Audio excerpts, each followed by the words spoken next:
Ladies and gentlemen, recorded in Fredericton, New Brunswick, Canada, it's time for Fight Night Picks with your hosts, Craig and Matt Allen. And just like that, we're back and we're set for UFC Fight Night. Andrade versus Blanchfield. Yes, you heard that one right. And as always, one half of your hosting duo, Craig Allen, Twitter and Instagram at Craig Allen FNP. With me, as always, Matt Allen FNP. The respective socials, and Matt across the wire. Listen, we were nice guys. Like, we put the video out Friday night, Santos versus Blanchfield. Nobody is a nice guy who says I'm a nice guy. We were trying to be good fellas to the community. Nobody watched it. Nobody knew it was out there. And then Saturday night, as the fights are going on, UFC 284, everybody had fun. Santos out of the fight. Andrade is in. Nobody still watched the video, so we took it down because we want to build that anticipation. But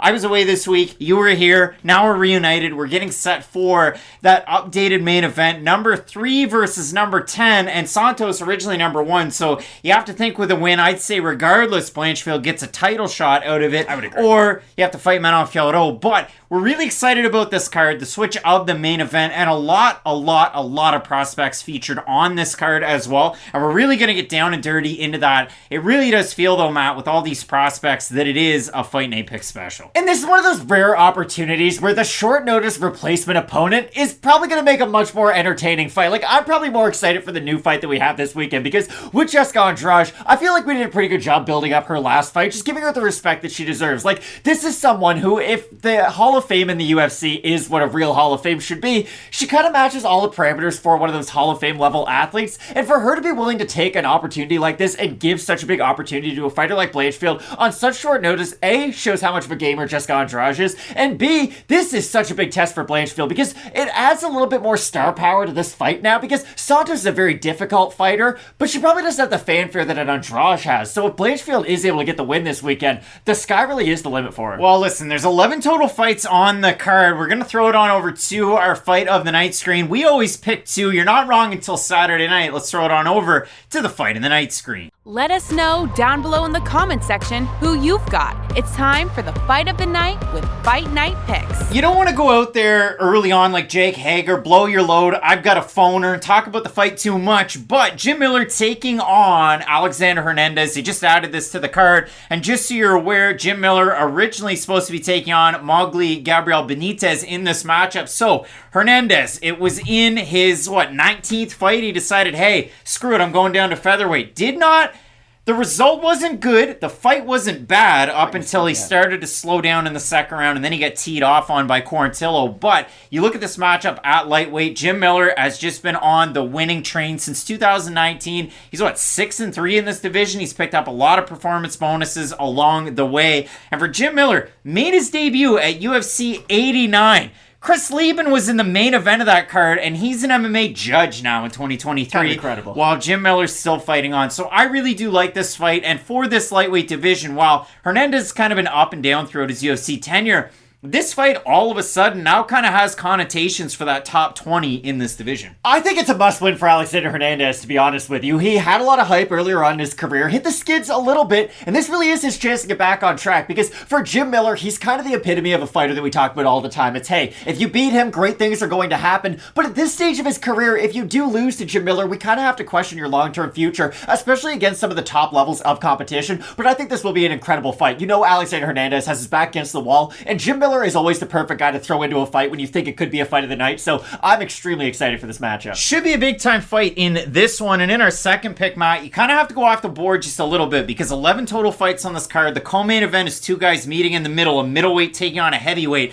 But when you look at it, AJ Fletcher, the ghost representing Louisiana, a guy that's trained with Alan Jouban and Dustin Poirier in the past, is taking on the debuting Zimbabwean fighter Themba Gorimbo, the former EFC welterweight champ, a guy that challenged for their lightweight lightweight belt over there as well. And for Gorimbo, picked up a big win at Fury FC that now vaulted him into the UFC. So a guy that fans have really kind of come to know and love for a very long time. Wild life story too with Gorimbo. And not every day we throw a debuting fighter into a fight of the night screen. It's just AJ Fletcher has proved that he could get into a fight of the night with a box of pool noodles. He really could. That's just his fighting style. And we talk about Justin Gaethje as kind of the ideal fighter who just goes in there, bites down on the mouthpiece, and throws bombs. But AJ Fletcher is very much cut from that exact same cloth. He likes to go for very explosive techniques up the middle, but he leaves himself wide open for counter shots. And I think that's what's going to make this fight so much fun. You have two guys who are basically all offense and no defense, so it should be really fun for as long as it lasts. Should be a good one. Again, let us know down below in the comments section who you have in the fight of the night. You're not wrong until Saturday night. Toss down the comments.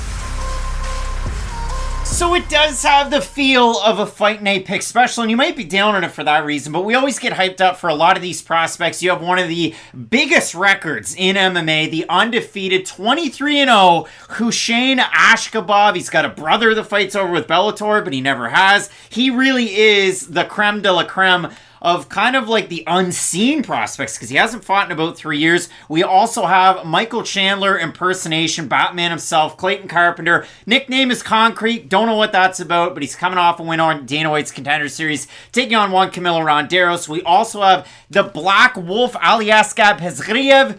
No, it's Nazim Sadykhov, just a nickname that continues to be played in MMA. We also have Jamal Pogues is making his UFC debut. Former EFC welterweight champ Themba Gorimbo is going to be taking on AJ Fletcher. And last but certainly not least, depending on whether or not you gauge an Ultimate Fighter finale as a UFC fight, because they wear different trunks, we have Zach Pauga. He was defeated. Second round knockout loss in the heavyweight bracket, taking on Muhammad Usman. Pauga was a big favorite in that fight. He's going to be competing in this weekend's co-main event. So look out for that fight coming up on Saturday. Matt, again, I completely agree with you. When you look at this card, you have the former bantamweight, then strawweight, then flyweight, and Jessica Andrade, the former strawweight champ. She is.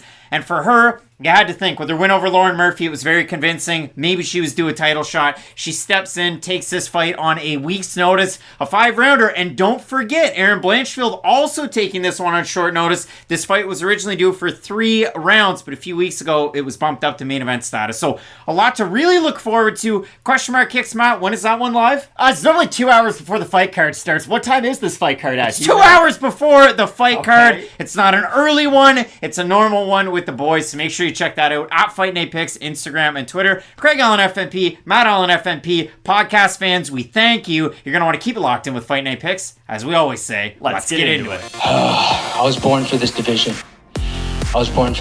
And I'm coming for everyone.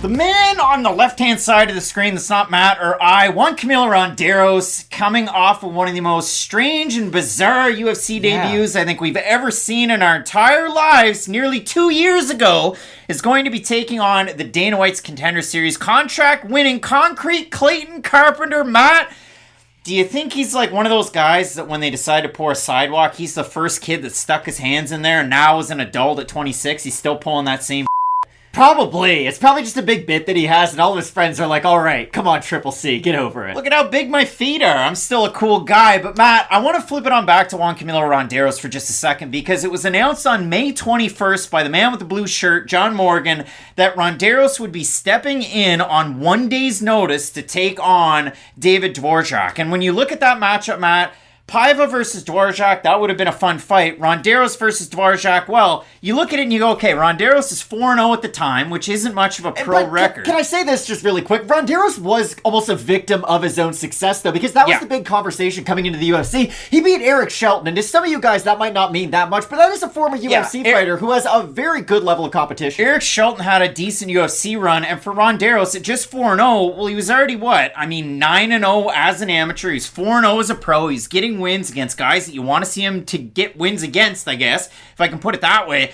But you look at it, and he weighed 128.5, which isn't good. And then he goes into the fight, and he tries to land a couple of shots on the outside, but he's got big resets, and he gets hit, he gets clipped, and then after he gets clipped, he gets his back taken, and he gets choked out. And it was a really, really tough one, because that rear naked choke was in there quite tight. But you miss weight, you're plus 400 underdog, all right, you're going to get another opportunity. Except he gets suspended by the Nevada State Athletic Commission for marijuana and cocaine, and then he's off on a crazy long layoff. USADA kind of dealt with the marijuana or the cocaine on its own, but out of all of that, a big suspension. It was a 9-month suspension, and then he had a freak accident. So I listened to an interview that he did February 5th. It came out with JHK, All-Star MMA, and he went down through it. He said he was out for 9 months after, like not just due to the suspension, but due to the fact that he dislocated his elbow, tore everything up over there. Initially, the first doctor said you need surgery. The second doctor, according to him, was the doctor that worked on Francis Ngannou's knee. He said you don't need surgery, just work on it, rehab it on your own. So for Ronderos, really long road to recovery out of all of this. If you go over and you follow on his Instagram page, lots of follows for Ronderos, but he's really kind of coached. It looks like it's been kind of the cardio kickboxing over at Extreme Couture, but Ronderos has taken a nice approach to his coaching, and he's really kind of leaned into the UFC PI in the time away. Said he saved about $3,000 to $4,000 on meal prep, on all the training, on all the fact that they have sports psychologists there, and he's a huge proponent for all of that. So you love to see that out of a guy that's based in Vegas, whose nickname is the 100 Emoji. I thought I'd just throw that one in there for fun, but that is his nickname.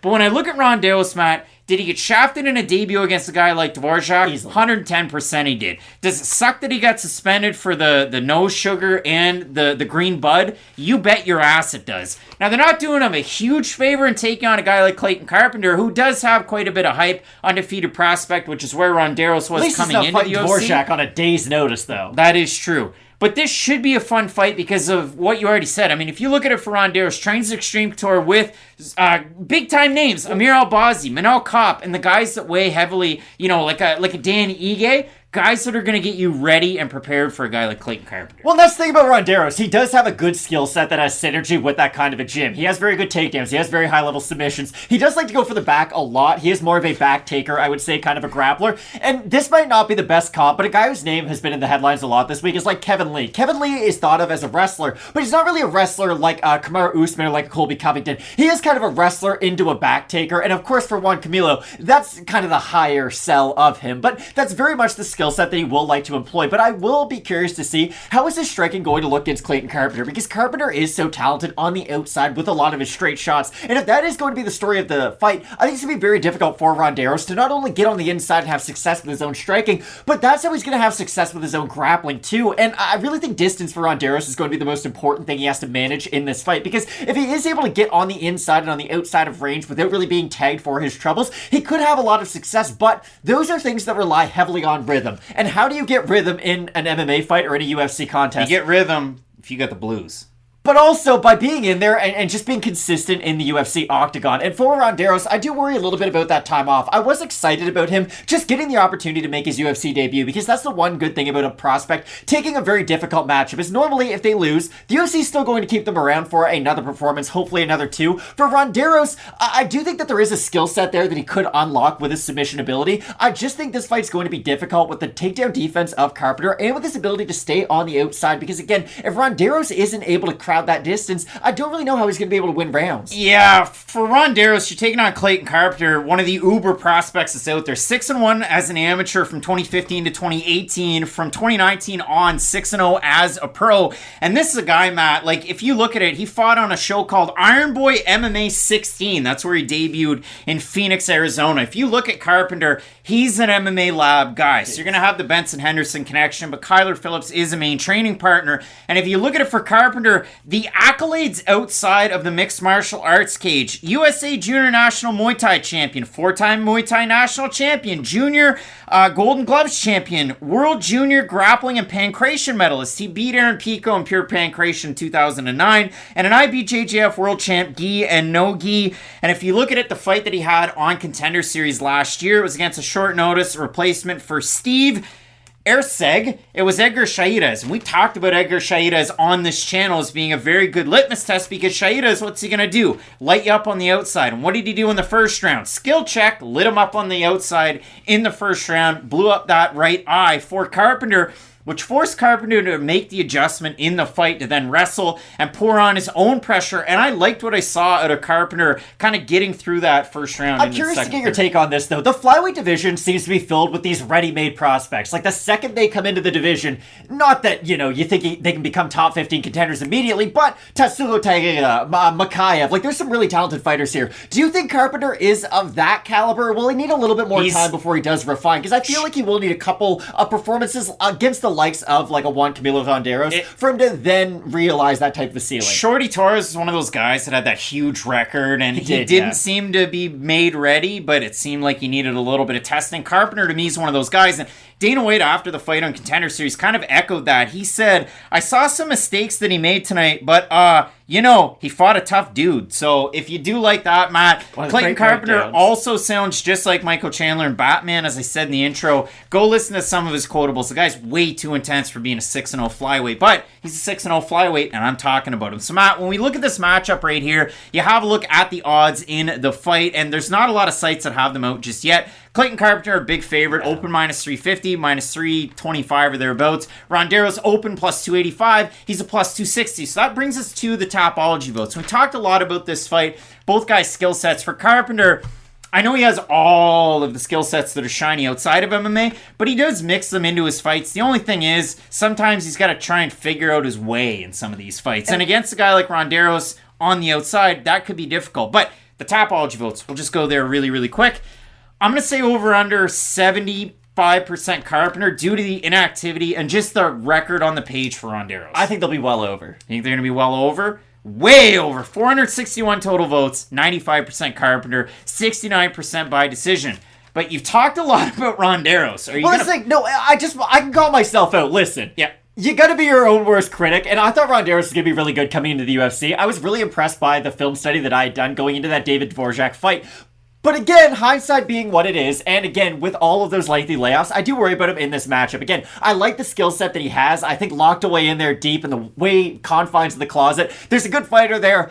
I just don't think it's Clayton Carpenter we're going to be able to see it. I do think Carpenter is the much more well-rounded fighter, and if he is able to just find that one avenue where he can have success, I think he'll just be able to stick to the game plan and rinse and repeat. We'll see about the injury and the layoff for Ronderos, not just due to hitting the slopes, but the fact that, he did have that elbow injury. We'll see how that plays into his striking, but for me, I do have concrete Clayton Carpenter, Monsieur Baton, to spin it up and put his hands in it. Both of us going with Clayton Carpenter, the MMA Lab, to get the win. Let us know who you have down below in the comments section. It's a Fight Night Pick special with all of these prospects. We're going to try and hit it out of the park. You're going to want to keep it locked in with Fight Night Picks, we always say. Let's get into it.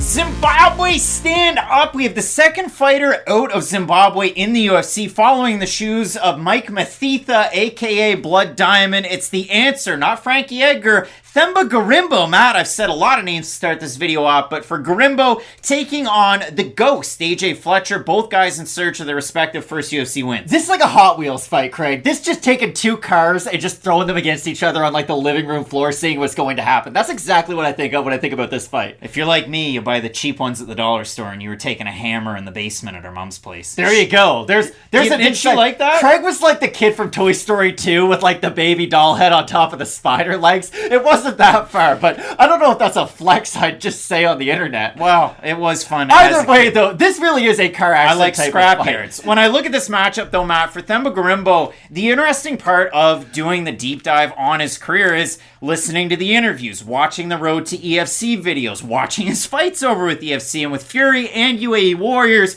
Gorimbo is one of the most interesting prospects, or at least prospects that end up into the UFC, that I've seen in a really long time. And I went back to an article in 2020 from the South China Morning Post. It was written by Nick Adkin about an interview that JHK did on Kumite TV. Do we reference JHK? Is he a friend of the show? You're darn tootin', because he's the best viewer that's out there. James Lynch does a good job too, but JHK does a ton of interviews. And for Gorimbo, you look at the title, From Blood Diamonds to MMA Champ, and that really is the story. I mean, he fled Zimbabwe for a better life in South Africa. He was there kind of as a refugee. He ends up from Cape Town to Johannesburg, where he's really able to set up and train. And if you look at it for Gorimbo and you just consider the fact that, okay, He became the UFC welterweight champ. He had bits and pieces of layoffs throughout his career. That's not the whole story. If you go way back through and you do a deep dive on it, he challenged way back at UFC 63 for the lightweight title against American expat and EFC great Dave Mazzani. Matt, in that fight, it was a lot of fun to go back and watch it. Now, Mazzani clipped Gorimbo many times and ended up finishing him in that fight. And that's kind of a story for Gorimbo's overall fight career. Exactly. But if you do look at it for Themba Gorimbo, he loses to Dave Mazzani. That's fair. He has a loss earlier on in his career in 2015 to Leon Mindhart, and then he also has a loss to Henderson Ferreira over at UAE Warriors 24, and that was a card that included an Andrea Fialho fight where he took on Stefan Seklic, UFC vet. Ali Al-Kaizi was on that card, UFC vet. We also got their money's worth that night. Tarek Suleiman. But if you go back and you watch that show, that was Gorimbo's last loss. And in that one, he tried to do his balls to the wall striking, and every time he did, he got taken down. And then Gorimbo decided to offensively wrestle, and every time he did, he got reversed and taken down. And that's the weird thing about AJ Fletcher. He does have a very athletic style to him, and he will go for a takedown every now and then when he crashes into distance with his striking. But again, it's not like a pretty style of takedowns like Daniel Cormier versus Derek Lewis, for instance. Like, that was insanely high level where he's faking out with the clinch, going for ankle picks and whatnot. But again, Fletcher's one of these guys that I thought was going to have success at the UFC level. I can be open and honest about that because his style is just like doing a roulette wheel. It's basically 50-50. He's going to land and he can win, or he's going to eat a bunch of shots and get really tired because he's throwing a lot of his own strikes, and the wheels are really going to fall off the wagon by the time the second round comes around. But that's the thing about a guy like Fletcher. When he wins, is it going to be impressive? Hell yeah, it's going to be impressive. It's going to be all over Twitter. It's going to be like a Joaquin Buckley type of a knockout. But the problem is, he leaves himself wide open for counters. He gets very reckless in the pocket too, and that's something about fighters where, hey, some fighters can fight very well inside the pocket and be intelligent from that position, whereas Fletcher, he's really just looking for his own offense and not worrying about his defense, and that's what's going to worry me in every single matchup that he has in the UFC. But one thing that I will be curious for, Gorimbo, like you said, did fight at lightweight. Now, he is listed as the bigger guy in this division, but Fletcher's a thick guy for the welterweight division. He is built kind of like a Michael Chandler for the division, so I'll just be curious when these guys face off to see what they do look like physically. Well, Fletcher coming into the UFC, it was basically the story by the commentary, the fact that, okay, he fights over on Contender Series, beats Damiani by first round finish, who Fletcher's record coming into the UFC was very, very suspect. It was 50, 58, and 1, and that combines in a 10, 2, and 1 from Damiani. So it wasn't a good level of competition. He was beating the guys he's expected to beat in ways that you expect him to beat them by.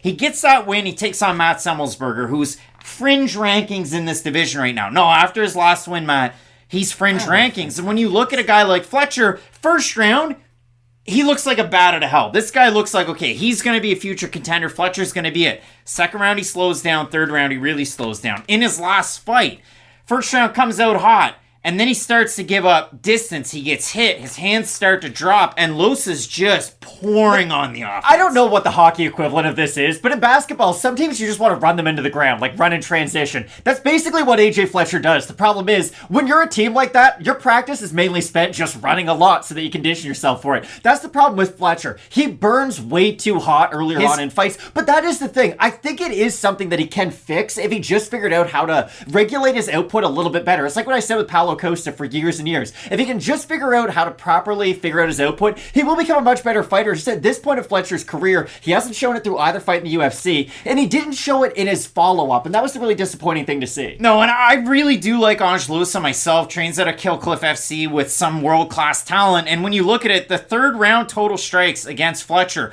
116-14. It was all loose in that matchup. But Matt, for Fletcher, we know he likes to take guys down. He's fast and loose on the feet. He's a Georges St. Pierre type of wrestler because he didn't have the high school or the college background, but it's translated well into MMA. If you look at it for Fletcher, though, this is a tough test for him, but likewise for Gorimbo. We go down through some of the matchups, Matt, and when Gorimbo was able to win the title, EFC 82, he took on Luke Michael, a guy out of Australia who was only 4-3. Michael missed weight for that matchup, so Gorimbo was the only one to get the title. And in the matchup, Gorimbo gets taken down really early. But then he hits the reversal, and then he ends up with the elbows from the top, the TKO win. Takes on Lyle Karam, who is 6-0. And if I made the mistake right there, Matt, for Luke Michael, you look at the matchup, he was from South Africa. It was Karam who was out of Australia. Or at least they said he was, even though this also says South Africa. So what the hell do I know? Making mistakes, taking liberties. And in that one, he ends up getting the second round finish in the matchup. But if you do go back and you watch the fight, Matt, he gets dropped to a knee by an overhand left. He gets hit. He gets dropped against Fajeda. He struggles with, different parts and parcels of the takedowns. And even when he's tired, he's going for his own takedowns to get taken down. And then in his last matchup, he took on AL Rookie of the Year. You know him as J-Rod, Julio Rodriguez. No, it was a 37-year-old jobber out of Brazil. And in that matchup, he took him down, stayed on top, held guard. Didn't really finish him. There's a show in Canada called Corner Gas, and there's a very good scene in that show where they go, hey, do we really need more police here? Because it's a very small community. And she goes, well, there could be a riot downtown. We don't know. And Buddy goes, well, it's kind of 50-50, It either happens or it doesn't. That's this fight. Either AJ Fletcher wins or Gorimbo wins via some crazy finish because AJ Fletcher makes a massive mistake. Because here's the thing. I wish I could break down finer techniques between both of these guys, but it's not like they fight like Max Holloway and Alexander Volkanovski. It really is a kill or be killed style from both of these guys, and that's why it's such a difficult fight to predict. Fletcher throws volume and hard punches in the first round. Gorimbo throws blitzes and long-range attacks, and then he resets. Gorimbo's got nicer kicks out of the two guys. Exactly. Fletcher is maybe more creative at piecing everything together, but out of all of it, both guys are finishers to the nth degree, and it really is one of the harder fights on this card to try and get a prediction to. And before we started filming, Matt, a look inside baseball with Fight Night Picks, we don't look at the odds until right before the video, and I said, wow, I can't believe that AJ Fletcher is not only the favorite, but this big of a favorite. He opened minus 160, minus 220 is Fletcher. Gorimbo opened at a plus 140, plus 180 right now. I thought just based on Fletcher looking poor in the last 5 rounds he's had in the UFC's Octagon, probably lent credence, but I guess it's really going to surprise me with the Topology vote, Matt. So over under Topology vote, I'm going to say, because I think people are going to pick Gorimbo, I'm going to say over under 65% Gorimbo. I think Fletcher will be the favorite. Apparently I'm way off. Yeah, look at that. 419 total votes, 74% Fletcher, 73% by decision. So when it came down to this fight, Matt, I thought, okay, I bet you Gorimbo's the favorite. I bet the fans are going to take Gorimbo. I'm going to be a hipster and take Fletcher. Apparently, I'm not a hipster at all. I'm with the rest of everybody else. Yeah, I don't think it's a hipster pick. If you go back and watch the film on Gorimbo, you're not insanely impressed by a 32-year-old making his UFC debut. That's all. There's nothing wrong with saying that, but that's the thing. Just throwing hard, that's what I always hate when we have to do. When there's a title fight where it's very one-sided, and we just kind of have to resort to, hey, if everything goes right for the challenger, they may be able to land that one strike because they have great power. For Gorimbo, it's not that much of a leap because AJ Fletcher's no championship fighter himself, but it really does come down to whoever lands first and can they get the finish right after that. And I do think that if Fletcher hurts Gorimbo, he's going to be able to throw a big flurry afterwards. They can probably get the ref to pull him off. And Fletcher, I think if he gets hurt, he can at least move a little bit better off of his back. I'm not saying he can avoid the TKO completely, but I do think he is a little bit more active from poor positions. And I think for those reasons, I have AJ Fletcher. But again, the winner of this probably isn't going to go on to fight like Santiago Ponzinibbio next. No, eager to see both of these guys weigh in on Friday because Fletcher's listed at 5'10", Gorimbo's listed at 6 feet. I bet you Gorimbo's 5 inches taller than AJ Fletcher, and AJ Fletcher has a fluffer. Matt, this is a big-time matchup. Both of us going with the Ghost, but we could be very wrong. So let us know if you have the answer in the matchup, a big-time one in this welterweight division. Some big-time fights on this card, including Santos taking on Blanchfield in the main event. You're not going to want to miss it. Keep it locked in with Fight Night Picks. We always say, let's get into it.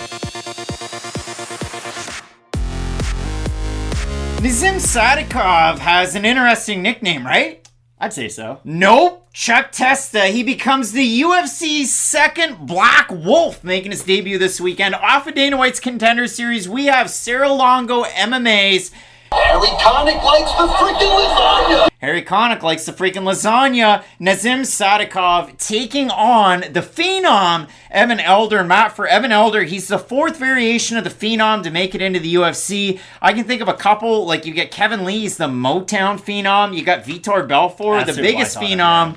And Evan Elder looking to follow in the footsteps. Both guys looking for their respective first UFC wins, because for Evan Elder, he made his debut on very, very short notice, taking on one Preston Parsons. That was on about 3 days' notice. He replaced Louis Kosey, moved up to 170, a division he hadn't competed in since 2017. And for Evan Elder, a guy that spent a lot of time with Shamrock before making the plunge into the UFC, had some fights with the LFA as well, and FAC. His last one was over Marcus Andruja a little over a year ago. And Andruja was one of those guys that you kind of expect him to get a win over a guy like that to then make it further, and sure enough, so does Elder. So Matt, in this matchup, Elder's one of those guys. He's also out of a big name gym, Killcliff FC. You see Michael Chandler there. You've seen Gilbert Burns there as well.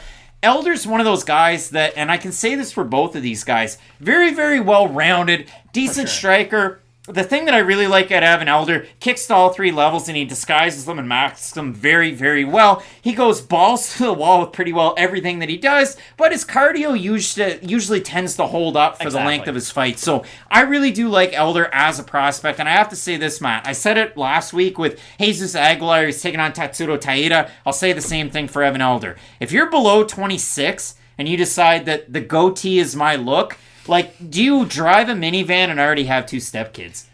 You definitely smoked cigarettes in high school. I would say that's a fair guarantee, but Fights to the parking lot led to your MMA career. Oh, 100%. Undefeated in the streets, bud. I see red. I was really impressed by what I saw of Nazim, though, leading up to his UFC debut, and I'll be very excited to see what version of him we do get coming in to the UFC, because like we had mentioned for Tatsuo Taega last weekend, I was really impressed by him, but I kind of had to see it before I was really sold, and now I think I might be the conductor of his fan club. I seem to bring him up every single week, but for Nazim, I really like his ability to pivot on the inside when he's in the pocket. It's not something we see all that often, and of course, when I bring up a name like Dustin Poirier, people are going to roll their eyes, because that's it to its highest level, but what I really like out of Nazim is he can switch stances while he's throwing combination, and that does give his opponent different looks in the middle of the pocket, which is already a pretty stressful place to be in, which we don't really talk about this enough. Guys are really good boxers, don't just hit hard and have good hand speed. They're really smart fighters too, because you have to stay calm and outthink your opponent in the most dangerous area of the fight. I really do think Nazim is able to do that against the guys he's been able to fight up until this point. That's why I'm saying it'll be interesting to see if he can still do those wrinkles and have those keys to his game at the UFC level against a guy like Evan Elder. Both guys do it, but they do it differently. For Sadykhov, he's able to blend it into his strikes. For Evan Elder, we see him as a switch fighter, or I have him listed as a switch fighter, so does the UFC. When he took on Parsons, he decided to go southpaw, but in a lot of his fights, when he's orthodox, he has a ton of success. When he switches southpaw, the defense isn't there. Yeah, and it's almost to wait for the counters to then go for his own offense. So for Elder, up a weight class, Parsons is a big welterweight, and we know Preston Parsons. He had a fight against Mike Perry years ago. He is, well, a gym owner. He's a guy representing the Jacksonville. You know my rule, though. When we bring up his personality before any of his skills, it's probably not a great sign. No, I mean, Parsons owns a gym, jiu-jitsu specialist, has good wrestling, big guy for the division, and Elder struggled against that on 3 days' notice. You're not going to be able to game plan for stuff like that. But when I do look at it in this overall matchup, Matt, both guys very good strikers, both guys similar in ways, but when I look at a guy like Sadykhov and you look at him strike against some of the guys that he's faced on the regional scene, combined opponent record, 21-7-1, that's pretty damn good. And then if you look at it, against Hassan Zada over on Contender Series, he was a -175 favorite. But you watch all of these fights, and I mean, holy smokes. It's the talent. It's the talent, the hand speed, and even the win that he had before he was on Dana White's Contender Series against Borshig. Referee Joe Solis, Texas's own favorite son. It's the hand speed and the combinations that he's able to throw and mixing his power shots into some of these. That's why I worry about Evan Elder. I agree with you on the point that he does have very good kicks from the outside, but it's really hard to throw kicks when you're in boxing range with your opponent, and that's what I think he's going to struggle with in this matchup. If Elder can poke the jab out there, use some long-range weapons to just keep distance throughout this matchup, then yes, I think he can have success. I just think that once it does enter the pocket, that's when he will be a half step behind, because like you had mentioned, Sadykhov's hand speed is not second to none, of course, but he has very speedy hands on the inside, throws in combination, not just single shots too, and the good thing about a fighter who throws in combination is it's hard to be off balance when you throw in combination. When you just load up on a single shot, when you miss, you become off balance and you open up counter windows for your opponent. When you throw in combination, though, you're always thinking about the next shot that's coming, and it keeps you very disciplined within your striking style, and that's what I've been really impressed with Sadykhov up until this point. But again, I can't stress this enough. I think we will learn a lot more about both of these guys, to be completely honest, after this matchup, because like you said, fighting up a division on short notice, it's really hard to get a feel for how good an athlete is. This is back to his more natural division against a guy who is making his debut, so you worry about some of those jitters. I think this is a really fun fight to be had, and I think it's a close one on paper, too. We'll see for Sadykhov if he decides to make the same move that his teammate Marabdashvili did and tattoo the flag onto his chest, because they won't let you walk out with your flag anymore. So Marab taking the plunge with Georgia. Sadykhov out of Brooklyn area in the States, but also representing Azerbaijan. Matt, when we have a look at the odds in the matchup, Sadykhov is the favorite, minus 170 against the bigger man, plus 140 Evan Elder. We have a look at the Tapology votes. Surprise to us, they are to you. I'm going to say, odds are close, and they're closing in closer to par. I'm going to say over under 67.5% Sadykhov, but the fans have been wild out there. And that's why I think he's going to be a big favorite in this. Yeah. 460 total votes. Sorry for my delayed reaction. 93% Sadykhov, 68% by knockout for the 7% that have Elder, 43% by decision, 33% by knockout. I think that gap's going to get narrowed, but I think the odds are going to continue to close into par. But when I look at a guy like Elder, Matt, we saw it all together on the regional scene. Again, you go look at his knockout win by knee over Padilla. It is a great, just a highlight because the fight's really quick. His win over Marcus Andruja. Andruja was 37 years old. 9-16. And he took the fight on short notice, and Elder did look really good. We want you to see, we want to see you get wins over guys that you should get wins over. And he represents a good gym, even though he's on the small stage. But I think Sadykhov, it's just the hand speed advantage and the fact that he can rip those combinations and get out of that pocket before Elder's going to have a success. For those reasons, I have Sadykhov in the matchup. But if Elder gets the win, boy, wouldn't that be something. And I think this can be a really fun fight. I hope this does kind of turn into one of those fight of the night style fights, because if that's the case, both guys get tested, and that's kind of the perfect scenario for any prospect that you think has any level of hype behind them. I do have Sadykhov for all the reasons that you had mentioned. I just think he has some of those high-level intangibles that you look for when you look at fighters who might be able to actually break into the rankings one day. And that's the thing. In the lightweight division, you gotta win 6, 7, 8 fights in a row for one of those big opportunities. So it'll be interesting to see how both guys' careers develop after this point, but I also have Nazim. Big time matchup coming up this weekend at lightweight. Both of us going with Nazim Sadykhov, the Black Wolf, taking on Evan Elder. Some big time matchups on the card, including Santos versus Blanchfield in the main event. You're not going to want to miss it. Keep it locked in with Fight Night Picks. We always say, let's get into it.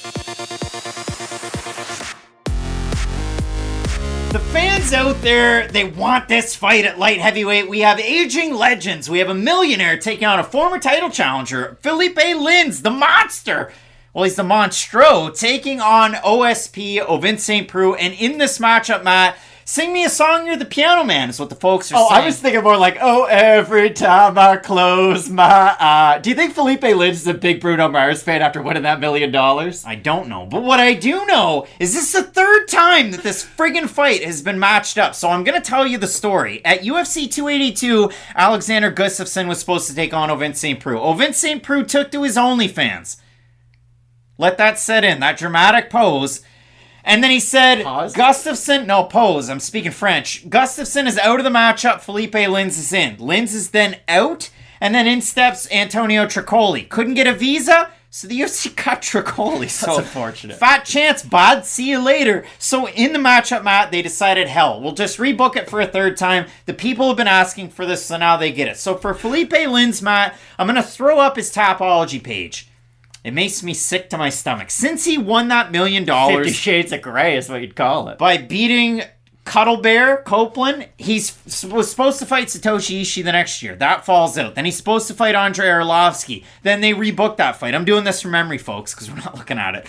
Then he fights Arlovsky, who's a teammate, and loses. Then he fights Tanner Boser, and he loses. Then they rebook him with Ben Rothwell 3 times. That fight doesn't happen. And then it just snowballs from there. Now, Lins did fight Marcin Prachnio almost a year ago. It was about 10 months ago. And in that fight, he loses the first round because Prachnio strikes from the outside. And in round 2 and round 3, Lins decides to grapple, bring the complete package. Lins convincingly wins the second round and the third round. And it looked like the guy that we saw glimpses of when he was with the PFL. Now, he was Monstro with PFL. He was damaging. He was finishing guys. And it was weird because for Lins, he had that PFL season at heavyweight. He had good career success at heavyweight. and he hadn't fought in the light heavyweight division since he lost to Kleber Silva and Vadim Nemkov back-to-back with Bellator 2015-2016. And I know that, like, Silva is what Silva is, but Nemkov, Bellator light heavyweight champ. So for Linz, it was weird. We didn't know what he was going to look like with the weight cut. Now we've kind of forced it over to Ovince St. Preux. The guy's got 7 performance bonuses in the UFC and a fight of the night, if you can believe it. In the UFC, 14-11 since debuting in 2013 against Jean Vellante. 6-1 with Strikeforce. You might go, who'd he lose to with Strikeforce if he went 6-1? And I go, hey, just an MMA Hall of Famer, Gegard Mousasi. Like, dream. Any different organization, Strikeforce, UFC, Bellator, Gegard Mousasi's made an imprint. He's got a fingerprint there. But, Matt, with OSP, inconsistency, you never know what you're going to get, and not really the greatest run of his career now. I think we do know what we're going to get, though, at this point. Now, it's unfortunate to say because I really enjoyed OSP, especially when he was in his prime. He's a unique fighter, right? He's like Chris Boucher of MMA. He throws head kicks and he's good at submissions. Like, if that's Chris a weird Boucher throws a combination. head kick in an NBA game, But he's getting in no, Chris trouble. Boucher shoots threes and blocks shots and, like, looks like a weird spooky goblin man when he runs. Like, it doesn't make any sense. OSP also doesn't really make any sense as a fighter. Like, you wouldn't teach a fighter to fight like OSP, even though OSP has fought for a UFC interim title and did fairly well, all things considered, against John Jones. The problem is, that was all the way back at UFC 197. The poster's here somewhere. I think But it's back there. that's what you guys have to get. That was almost 100 UFC events ago, so we're coming up on almost a decade since OSP had fought for a title. It's just been a really long time since OSP has been one of the relevant players in the division, and this is going to sound like a little bit of an autopsy of his resume a bit, but even when he was in his prime, he was never really able to beat those top 3, top 4, top 5 guys. He was always a very difficult fight for anybody outside of the very elite of the elite, but go back to OSP. He fought Glover Teixeira, wasn't able to beat him. He struggled That was with a fight of the night. Struggled with Ryan Bader. I just mean the top guys in the division, even when he was in his prime, he did struggle with some of those guys, but think about his after title fight, sort of career resurgence. Knocked out Corey Anderson. He was looking really good there for a while. I just think that at this stage of his career, he's lost one of the few things that made him kind of unique, and that's the output. Even in the Shogun fight, we talked about this a lot. Hey, Shogun might have a chance. He didn't look completely terrible against OSP, but the problem was OSP wasn't really throwing that much back at Shogun, so I just worry about how much OSP is going to be able to throw in terms of volume and damaging strikes against Lin. So first thing, you said OSP struggling against top 5 competition. Well, guess what? He's fighting Felipe Lins, not a top 5 fighter. But the point is, OSP's almost 40 years old at this point of his career. Second part of this, OSP fought Shogun twice, so it's worth kind of the denotation. So the first time was a main event in Brazil, He skipped on it. Uberlandia, It was and he in Japan. knocked him out.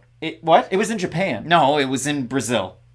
Okay. Knocked him out in that matchup. So OSP wins that fight, and then in the rematch, Matt, the fans booed. It's one of the worst fights of all time. The second round, the third round, the later stages of the first round, it was one of the worst fights you're going to see. So, Matt, I mean, for OSP, it's been a weird run. For Felipe Lins, he can grind on the majority of the fighters that he takes on. The trouble is, can he grind against a guy who gets his back up against the fence behind the black line and find a ton of success in this fight? I guess that's the biggest question. Probably, because he's just there to be hit. That's my issue with OSP at this stage of his career. He doesn't really move left to right all that well, and I think for those reasons he is going to struggle, because again, if he did have that great lateral movement, he can catch Lins walking into some of his shots. Remember what Jamall Hill did to OSP? Like, OSP was trying to set up what he used to do. He did it to Menefield not that long Exactly. ago. Put my back to the cage, be awkward, move in a strange manner, and make him make a mistake.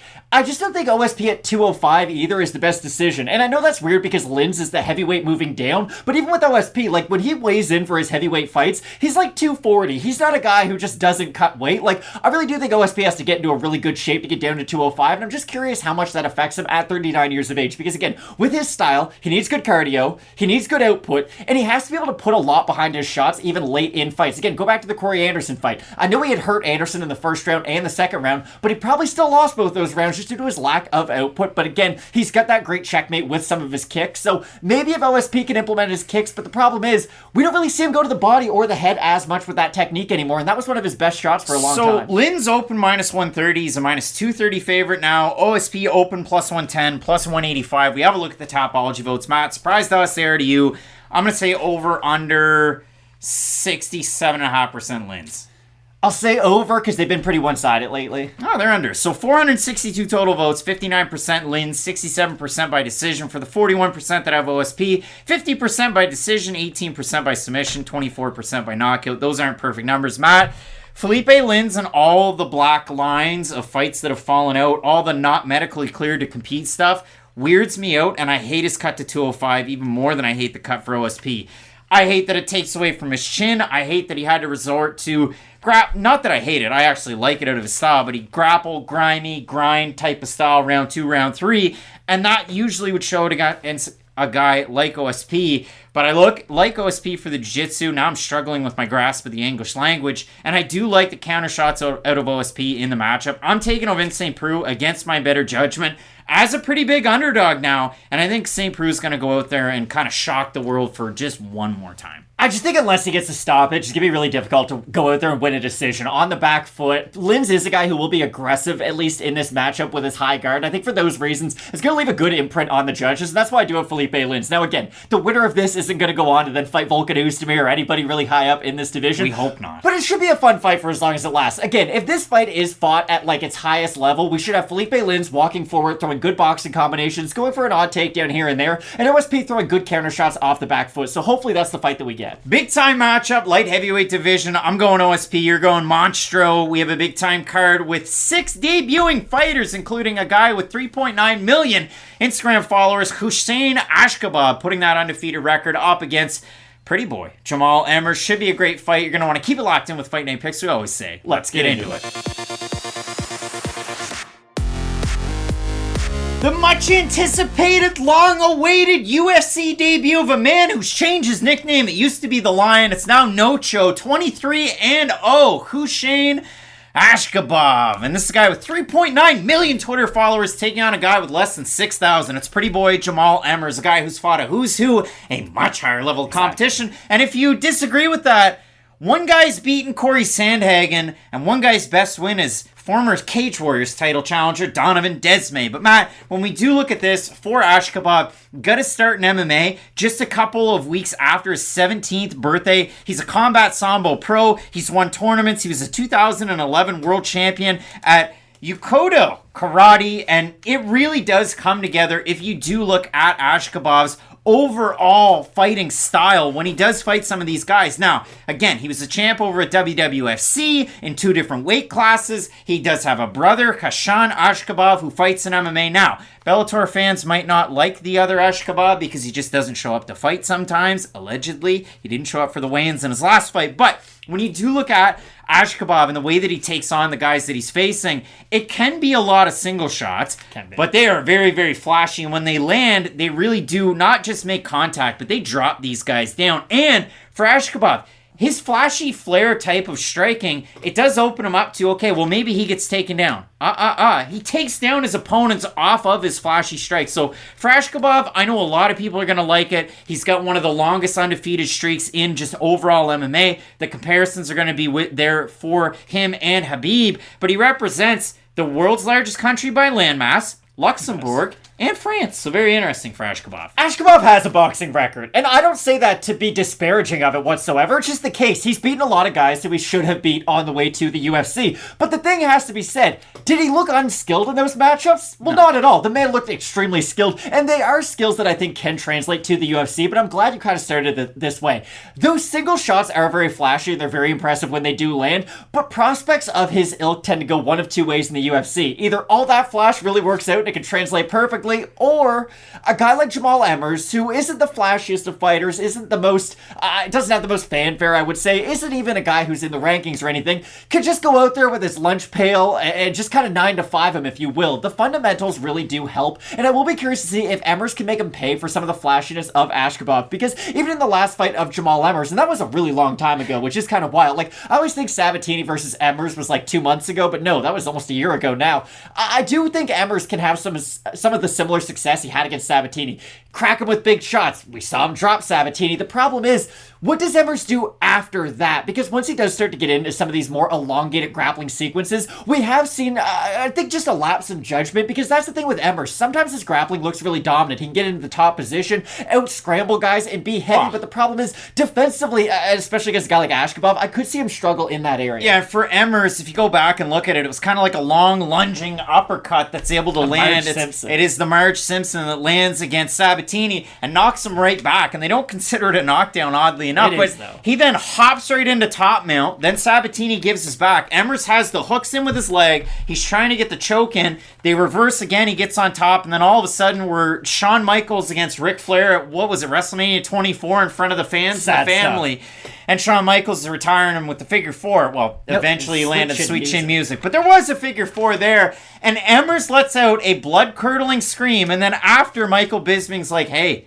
the heel hook is a far more devastating technique, and unfortunately for Emmers, he may be out for a while now. He could be out for a long time after this one. And boy, was he ever. That fight against Pat Sabatini almost a year and a half ago. And yeah, it does seem like it was yesterday. But the craziest part about Emmers, he fought Giga Chikadze in a fight where he's supposed to fight Movsar Evloev. He fought Vince Cachero in a fight where he's supposed to fight Timur Valiev. He's gotten ready for a guy in Evloev who's trained a lot with Askhabov at Tiger Muay Thai. He got ready in a guy like Valiev who fights like Khusein Askhabov. A lot of spinning stuff, a lot of wrestling from Valiev. It's just for me when I look at this one, Matt, Askhabov, very polished, apparently a Dallas Stars fan from his Instagram.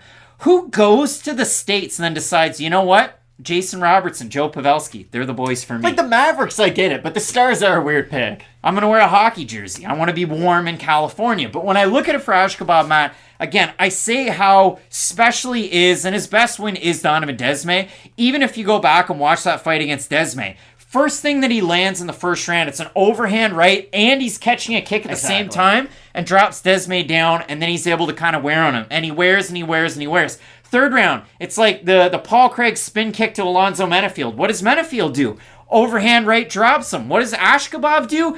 Grabs the kick, picks him up, slams him. So I do like the cardio of Askhabov now.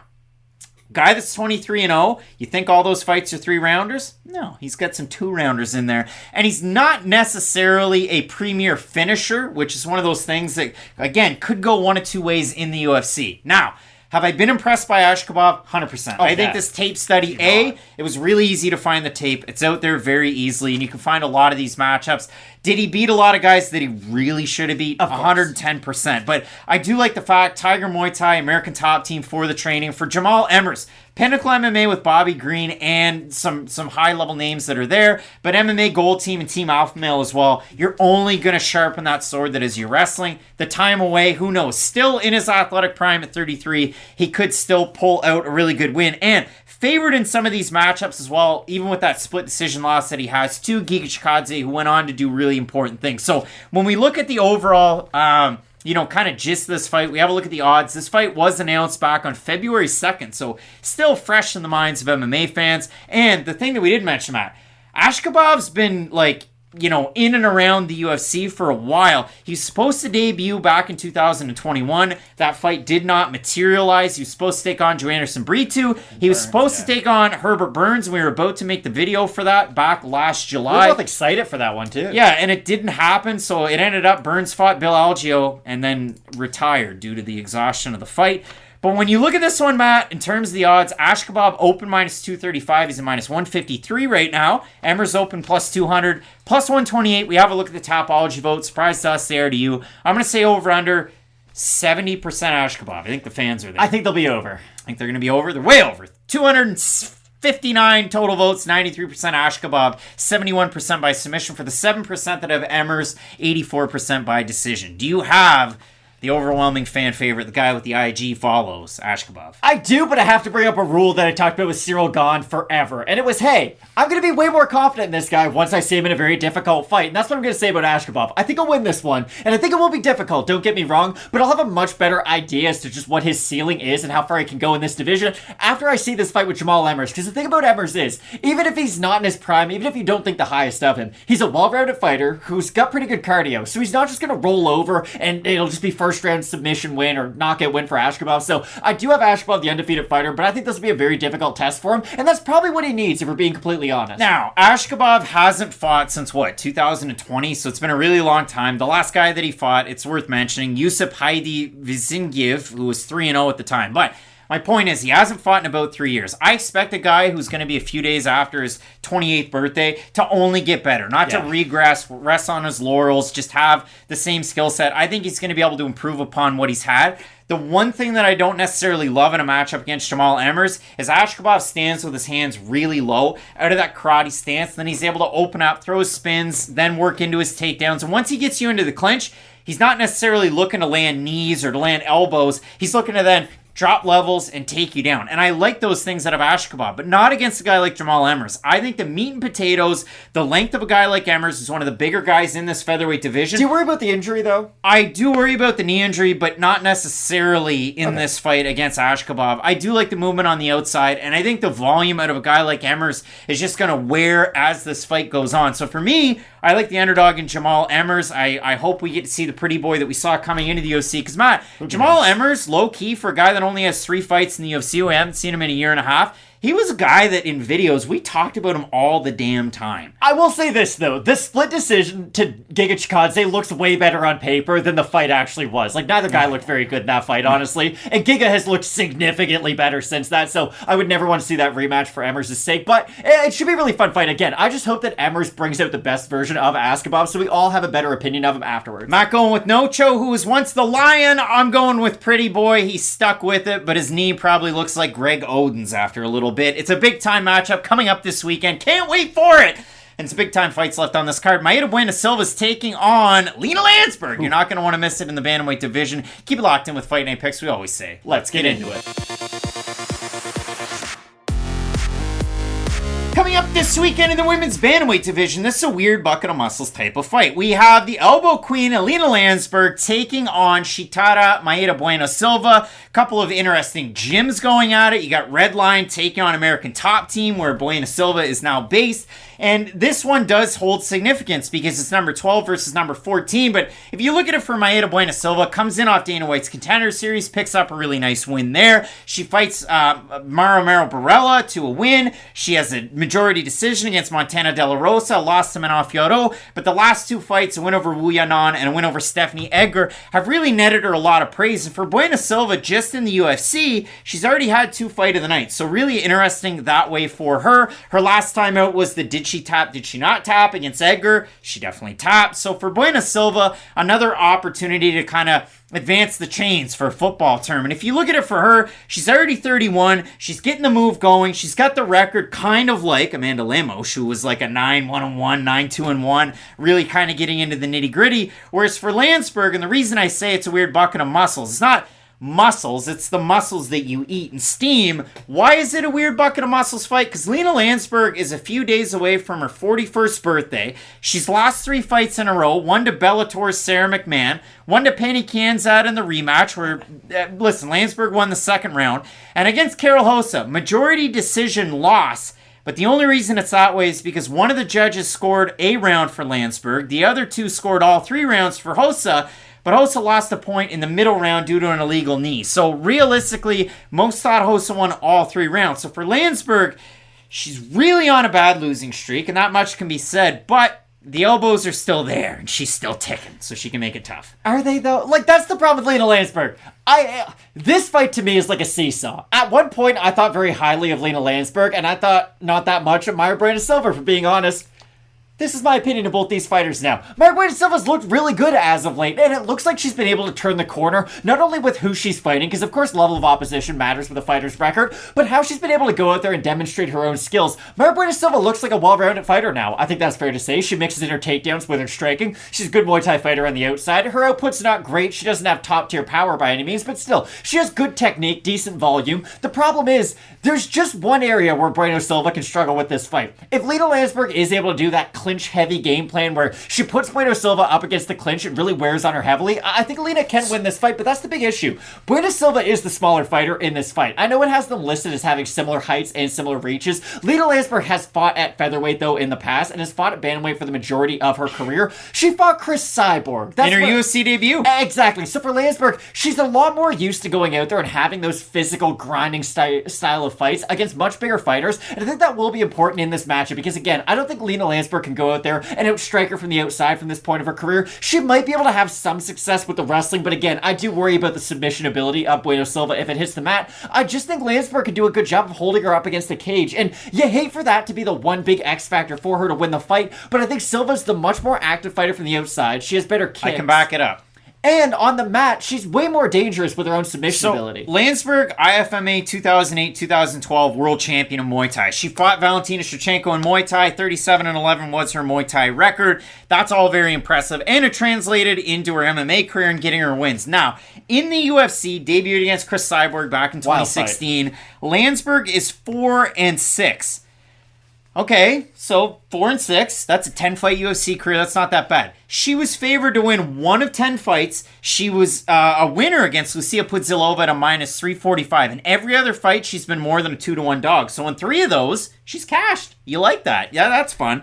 But when you look at it, Matt, she's had less than 50 significant strikes in all but 2 of her fights in the UFC. Her fight against Tanya Evinger landed 50 significant strikes, and her fight against Lucia Pudzilova, where she was favored to win. Her strike differential is a -1.16, and it's 2.7 strikes per minute to 3.86 received. That's well below UFC average. With all that being said, though, I still agree with the game plan of Lansberg can go out there, not throw any significant strikes, and hold Bueno Silva up against the cage and have success to that level. Again, it's not going to be the most aesthetically pleasing fight, but Lansberg is the much more stronger fighter, especially in that clinch. If she can get the double overhooks and lock down on her, I think Bueno Silva's going to have a hard time going for some of those trips and some of those clinch takedowns. Bueno Silva, much more active striker on the feet, but receives more damage numerically. In the UFC, 4.23 strikes landed per minute, significant, to 5.01 received. And if you look at it, she can struggle if she gets crowded with a lot of volume. You can see Bueno Silva in some of these fights where, I don't know, maybe it was just the fact that she didn't have a lot of pro fights coming into the UFC, just not that kind of experience, but trying to figure out the fight IQ and changing the game plan on the fly. If you threw a lot of volume, you could kind of cause her issues, and if you mixed in the threat of the takedown, that's where Bueno Silva would really get away from her game plan. You can really stifle it. Now, Lansberg's not going out there and trying for takedowns against any of these women in this division, nor do I expect her to against somebody like Bueno Silva. So in a pure stand-up battle, I kind of already tipped my hand at this point. So we have a look at the odds in the matchup, Matt. Lansberg is not favored to win this fight, as she normally is not. So Bueno Silva -400, Lansberg +300. We have a look at the Topology votes. Surprise us there to you. I'm going to say over under 92.5% Bueno Silva. I'll say over. I'm going to say over. 96% Bueno Silva on 459 total votes, 73% by decision. For the 4% that have Lansberg, 80% by decision. If Lansberg wins, I think she wins by decision. I think Mayra Bueno Silva wins this fight because she can strike better from the outside, and she's done a better job of closing the pocket, getting out of the pocket, and trying to avoid some of those clinch situations in a fight like this. I don't love Bueno Silva getting out of the pocket. She's good at getting inside of it. I just don't think it's going to be a big issue in this fight. Again, Lina Lansberg's not a big kicker. She's going to follow her opponent quite a bit too, so if Bueno Silva just doesn't walk straight backwards, it's going to be really hard for Lansberg to cut off the cage and really land meaningful offense. And for all those reasons, I do favor Bueno Silva. And again, I like her leg kicks from the outside too. I think those are really going to be able to help her slow down some of the forward movement of Lina Lansberg, so I do have Silva as the pick. Both of us going with American Top Team's own Shitara Bueno Silva to get the win. Matt, coming up this weekend, lots of UFC debuts. Jamal Pogues taking on Josh Parisian. That's an interesting fight in the heavyweight division. You're not going to want to miss that. And the rest of the action, keep it locked in with Fight Night Picks. We always say, let's get into it. And the winner of this contest will be the UFC's all-time winner. You heard it from Bruce, the all-time winningest winner in UFC history. It's A10 Jim Miller. He's the fights leader. He's the wins leader. He's taking on the great ape, Alexander Hernandez, a guy who made it close to the bottom of our list on the MMA nickname tier list. The Great was his original nickname. He added ape onto the end of it, and he's been anything but a great ape since he's changed his nickname. Because for Hernandez in his last 2 fights, took on Renato Moicano, got finished in that fight. He got rocked, he got socked, he got choked out. And his last time out against Billy Quarantillo, you look at the number on the page, or you look at the letters, and they read out, well, he lost by TKO, standing TKO knockout loss. But you got to go back and watch the fight because Hernandez, it was his first fight in all of them. Now he's had 19 at featherweight. So it was, I'm moving down. I'm going to make the plunge. I'm going to be a featherweight now. He dipped his toes in that pool. It was too cold. He's going back up. Papa Bear likes the oatmeal. How many references can I chuck out there? But for Hernandez, Matt, He had a ton of success in that fight against Quarantillo with his wrestling, with his pressure, with some of his striking. He did get tagged by the jab in the first round and got bloodied up. In the second round, the grappling was going really well. And then halfway through the second round, his hands dropped down close to his waist, and he got tuckered right out, and that was when Quarantillo was able to really just pound away. And I've always felt like that was the story about Alexander Hernandez. It's not that he's not skilled, because he is an extremely skilled fighter. If you just break down, is he a good boxer? Well, yeah, he can jab, he has good power. Not great defensively, of course, but those are things you can work on. He has high-level wrestling. The cardio's not great, and I guess that's the thing I do want to focus on. Some fighters can fight in a very similar manner when they're tired as to when they have full cardio. They do all the same stuff. It just might not be as fast. Alexander Hernandez becomes a completely different fighter once he does become tired, though. And a lot of his stoppage losses aren't just because he's getting hit by these big bombs from the outside. If you go back to the Cowboy fight, Alexander Hernandez is burning really hot. And that's something they talk a lot about in boxing. It's, hey, are they really sweaty when they're walking out? Like, did they really get a good sweat on? Are they really hot when they get into the ring just so that they're ready for it?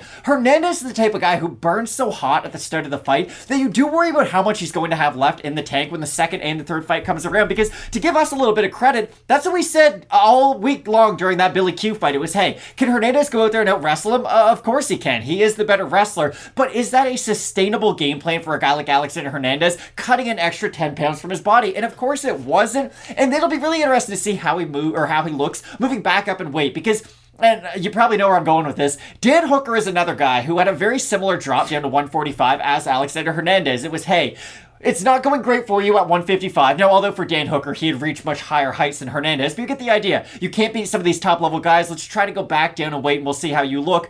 I'm going to be curious to see if that took anything extra out of Alexander Hernandez, because we talked about Anthony Pettis on one of the earlier videos on this. Anthony Pettis is fighting Roy Jones Jr. on Gamebred FC4. I can't believe that's happening, but it's a real thing. And you know what was the wild thing about Roy Jones Jr.? He went up to fight for the heavyweight title, he screwed up his body composition, and he was never the same when he came back down. I'm not saying Alexander Hernandez's weight cut will have those type of extreme effects on him, but you do worry about a guy just trying to switch weight classes and being very reactionary after all these wins. I'll tell you what about Anthony Pettis. He's yoked for that fight, man. Sergio looks scared, but if you look at it for both of these guys from 2019 on, though, like, you consider for a guy like Hernandez, and we'll go through the wins and the losses really quick. He loses in that fight against Cowboy Cerrone, bad blood, you know, you had already alluded to the fact, like, he burned pretty hot in the fight.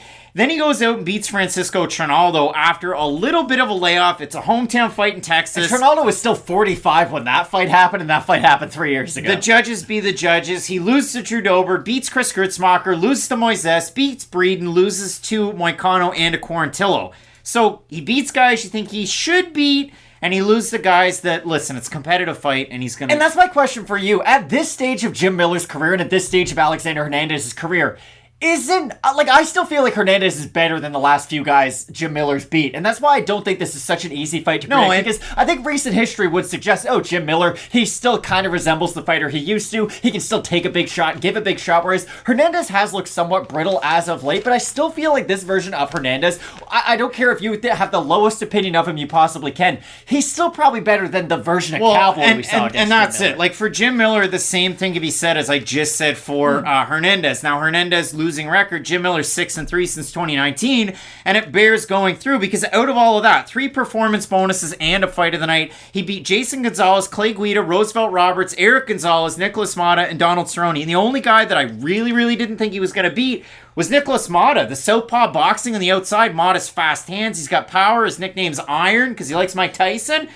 And all of a sudden, it's Jim Miller going out there and cold-cocking him and knocking him out. And the losses to Joe Selecki, where he got out-grappled and held, even though it was a close fight. Vince Pichel, who out-wrestled Jim Miller. And then the other losses out there, Hot Sauce Holtzman, who outstruck him from the outside. So if you do consider it, this was originally supposed to be Gabriel Benitez. Hernandez takes his fight on short notice. And it bears being said, folks, Hernandez's loss against Billy Quarantillo was December 10th. So 2 months and a week and a day since he got knocked out. Now, it was a standing TKO knockout, but his face was bloodied up. He got hit hard as it went on. I don't like guys coming off of knockout losses in like 5-6 months is good. 2 months is bad. Well, that's the thing too. How much time do you take off after that fight? Because you can't take major blows to the head after you lose via TKO. At least you're not supposed to. Swelling's got to go down. The swelling has to go down. But okay, so just imagine there's at least 1 week at a minimum that he has to take off.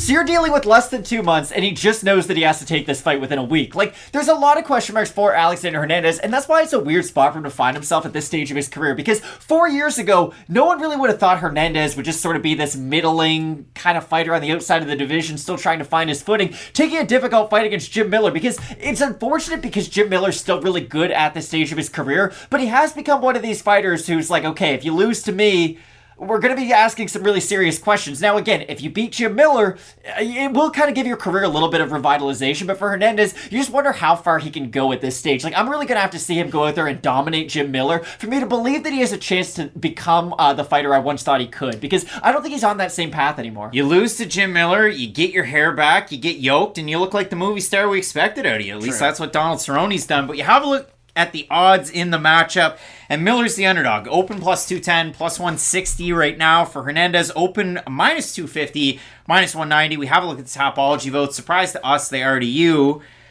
The odds are closing into par. I'm going to say they're going to be close. I'm going to say over under 60% Hernandez. I think they'll be over. I think the fans are going with her. Oh, no. 128 total votes. This fight was just announced. Then out of it, 69% Miller, 57% by submission for the 31% that have Hernandez, 68% by the TKO. So the fans have Miller. The odds suggest Hernandez. I like it when we get a spicy matchup like that. Matt, the thing I was going to do, Dan Tom does this, and he talks about it on his Protect Your Neck podcast, and he does it on his Twitter too. He does that Southpaw report the week of the fights, and he'll go through it and who they face as Southpaw. Alexander Hernandez against fellow Southpaws does really well. He's 3-1 in the UFC. Dariush, OAM, and Trinaldo are the wins. Trinaldo, right, yeah. And the loss is to Drew Dober. So he's done well against Southpaws in the UFC. The OAM fight was mainly grappling, though, so the stance doesn't really matter. That's all I'll say. And I thought he lost the other one. So really, he's like 1-1-1.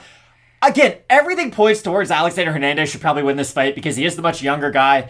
I do worry about the TKO loss he just suffered, and here's the weird thing about these fights. I'm really bad at predicting the prospect who had a lot of hype is now fighting the older guy who still has a little bit left in the tank. If the older guy has nothing left in the tank, I feel very safe saying that and stating as much. Go back and watch our Shogun videos from the last 4 years.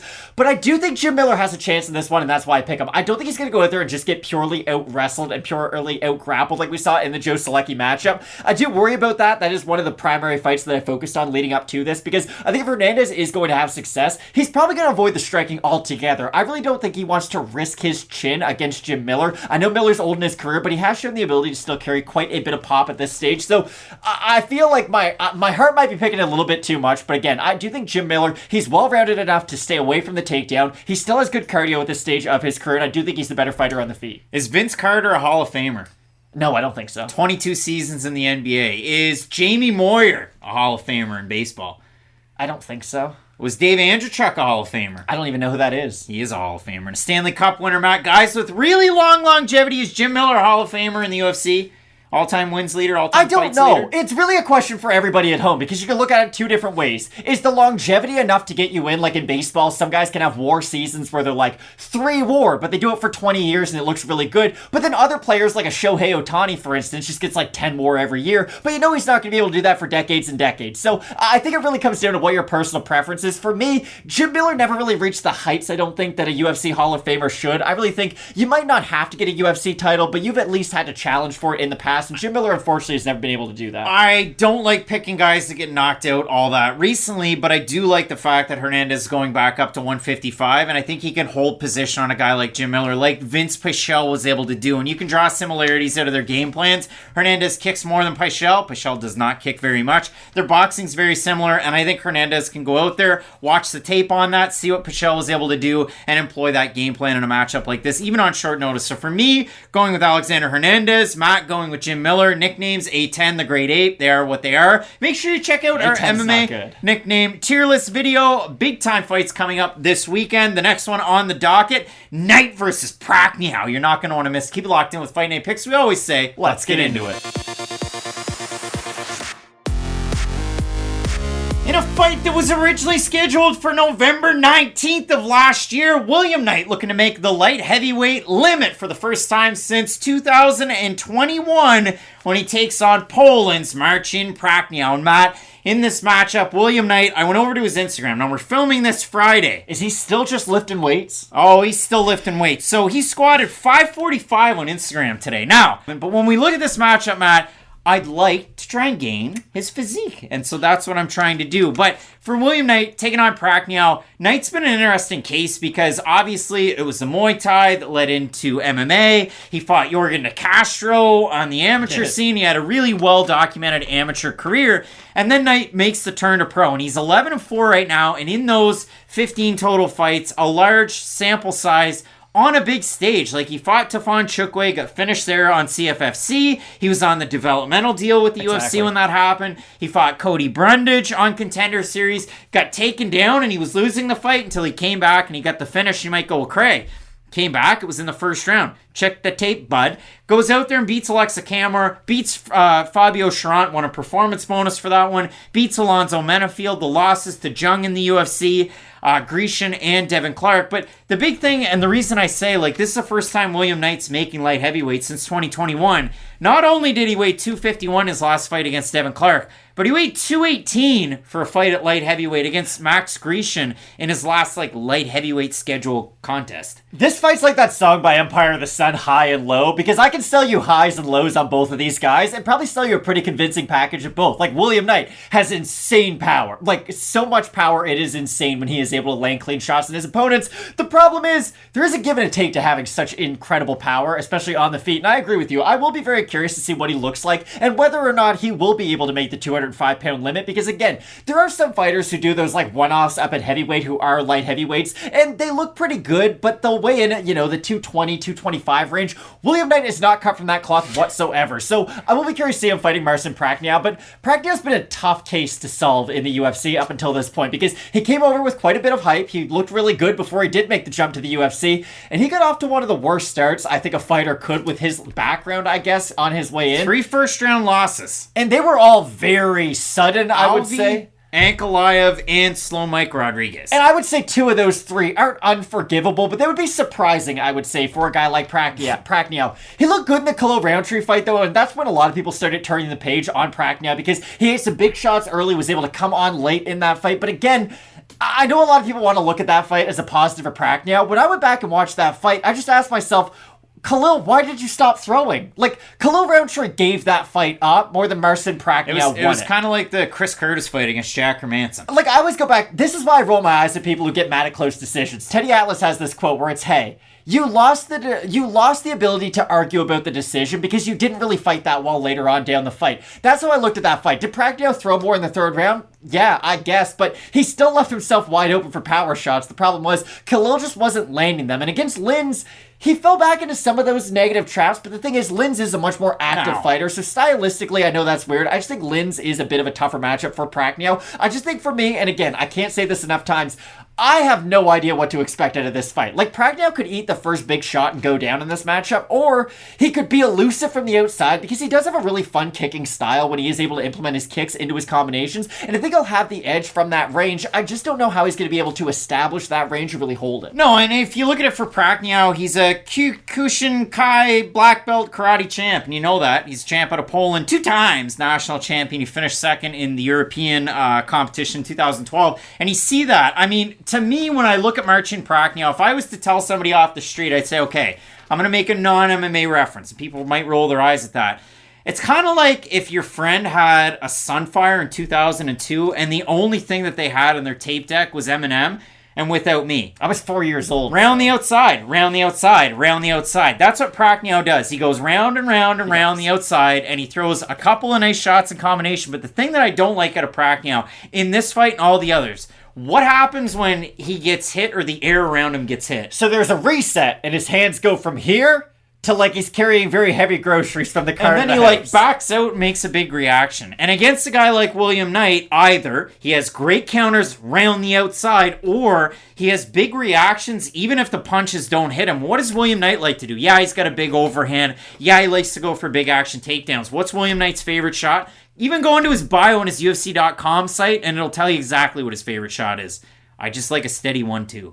And that's what William Knight really likes. And I swear to you, that's on his UFC.com bio in the Q&A section. So I have a hard time with this fight, folks, because just like a 2002 Pontiac Sunfire, I don't know what I'm going to get day to day. This has to be said, too. If you have two 24-year-olds fighting each other where they both shown flashes of promise, but it's been kind of a rocky road, we can project them to then get better after those shaky performances that we've seen. Marcin Prachnio and William Knight are not going to show up this weekend, or I guess next weekend, and just become completely different fighters. It'd be awesome if they did. It would be, don't get me wrong, but they are very much set in their ways. So I really do agree with your breakdown. Either Prachnio is able to use his movement and his kicks and have some success that way, or he looks like a stunned deer in headlights every single time William Knight lands on him, and he gets finished as a result of that. And those are really the only two ways I see this fight going. If you're trying to make an accurate prediction on this fight, it's kind of like me at the tables in high school in 2011 before classes on my iPhone 4 playing Temple of Doom, because you're just sitting there. Temple Run. Freak, Temple Run, Temple of Doom, Kalima. But no, playing Temple Run, because you know what happens, Matt? Num Shivai? Well, you never win. You never win. And that's what it's like trying to predict this fight. So you look at the odds in the matchup between Knight and Prachnio, and they're really close, actually. As they should be. Knight open at par, minus 105. Prachnio at par, minus 120, so those don't jive. But regardless, Prachnio slight favorite, Knight slight underdog. We have a look at the Tapology votes. Surprised to us as they are to you. Did you have an iPhone 4? Did you play Temple Run? I played Temple Run. I didn't have an iPhone 4. Okay, well, what's your guess on the over-under? I'm going to say, you know what? You said it. How about that? I'll put it right at 50. Who do you think's going to be the favorite? You turkey. I think William Knight's going to be favored over the fans. I'm going to say over. Okay. All right. And it is. So 487 total votes, 70% Knight, 84% by knockout for the 30% out of Prachnio, 63% by decision. Matt, Prachnio has better volume round the outside. Prachnio slowed down after a good first round against Philipe Lins his last time out. William Knight, I have no idea what his weight cut's going to look like, but he can squat 545, and I can't squat shit without a barbell. So, Matt, I have the crumb rubber plates downstairs. My pick's William Knight in the matchup. What's yours? I also have William Knight. Jalen Hurts can squat 600 pounds, though, so come on, William Knight. This should be a fun matchup for as long as it lasts. Again, these are action-style fighters, so we probably will get a finish one way or the other, but I do think the 1-2 of Knight's going to be able to get through some of the defenses of Prachnio, because Prachnio is not a guy who's going to go out there and fight with his hands up like he's in some Philly shell, so for those reasons, I have William Knight, but if he looks terrible on the scales, or if he misses weight by like 10-15 pounds, I'm going to have a very different opinion on this matchup. We're going to have to wait until Friday to see what happens at weigh-ins. It's a question mark kick special. Matt, both of us going with the Nightmare William Knight to get the win. You're going to want to keep it locked in with Fight Night picks, we always say. Let's get into it. Coming up this weekend at heavyweight, Matt finishes a cherry tomato, and we have a couple of guys that won twice each on Dana White's Contender Series. We have the Stormtrooper, Jamal Pogues, representing Syndicate MMA, taking on Josh Parisian. Matt, do you think Josh Parisian would be really, really cool if he walked out to that Run the Jewels remix, like Ooh La La Ah Wee Wee, with like Parisian as his last name? Wouldn't that be cool? It would be very out of character, I would say. I guess it would. But Matt, for a guy whose last name is as such and probably enjoys bruschetta, that's the rest of me Francais jokes. But when you look at a matchup like this for Parisian, he's alternated wins and losses recently, and that's kind of been the story of the career. And I mentioned it, like he fought Greg Rebello quite a while ago on Contender Series. For some reason, a first round knockout there wasn't impressive enough. So then he beats Ocho Cinco, Chad Johnson. And the last time I said that, somebody was like, but he didn't actually fight that Chad Johnson. No, he didn't. It's a joke. He beats him by first round finish. So after that, he ends up in the UFC. Now, what people might not realize is, after he beat Greg Rebello, they went, well, we don't want you in the UFC, but gosh darn it, we're trying to reboot that Ultimate Fighter. Let's get you on the season. And he lost to, Cuban heavyweight Michel Batista. Gets finished there, then loses to Brett Martin. I thought for the longest time Brett Martin could be the best heavyweight prospect known to man, but he hasn't competed enough, so maybe it'll happen, maybe it won't. But if I look at everything out of Josh Parisian, what's he good at? 2008 MMAing everybody. That's the weird thing about Parisian. It is very difficult to get a good opinion as to where he sits in the division because he just fights a bunch of entry-level UFC fighters, and if you do have promise, you're probably going to beat Josh Parisian. If you don't, though, or if you are past your prime, well, guess what? Josh Parisian's probably going to beat you. Now, Parisian is a good 2008 heavyweight. Like, he is well-rounded, and that is something you have to say for Parisian. He's got good cardio. Exactly. He has plus cardio for the division. Decent chin.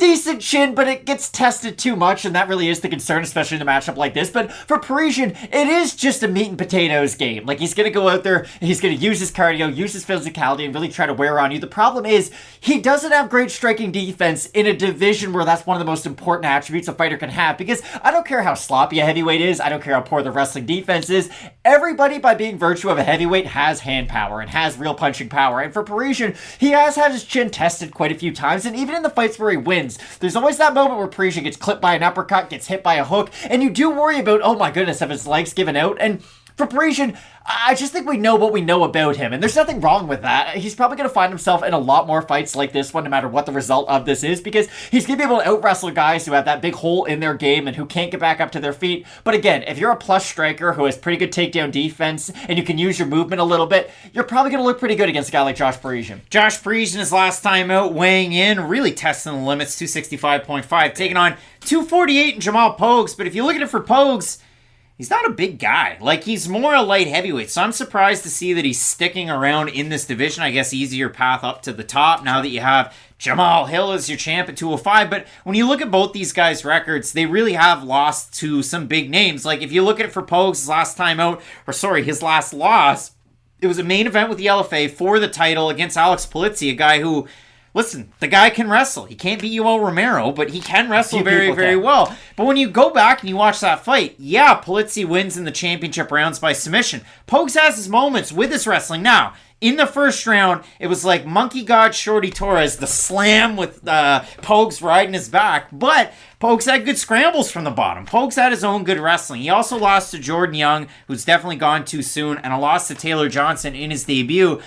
But what I know out of Pogues, as I cough, is the fact that when striking for striking's sake, if I compare these guys, Jamal Pogues is probably a better outside striker, but he tends to like to crowd the distance and throw kind of in combination a little wild with a lot of power in the end of his shots. I think wrestling, well, again, meat and potatoes of Parisian. He's going to wear on you. He's going to put his body weight on you, kind of like a Blagoy Ivanov's going to try and do. Tire you out up against the fence, get the takedown, similar to what he did against Alain Baudot.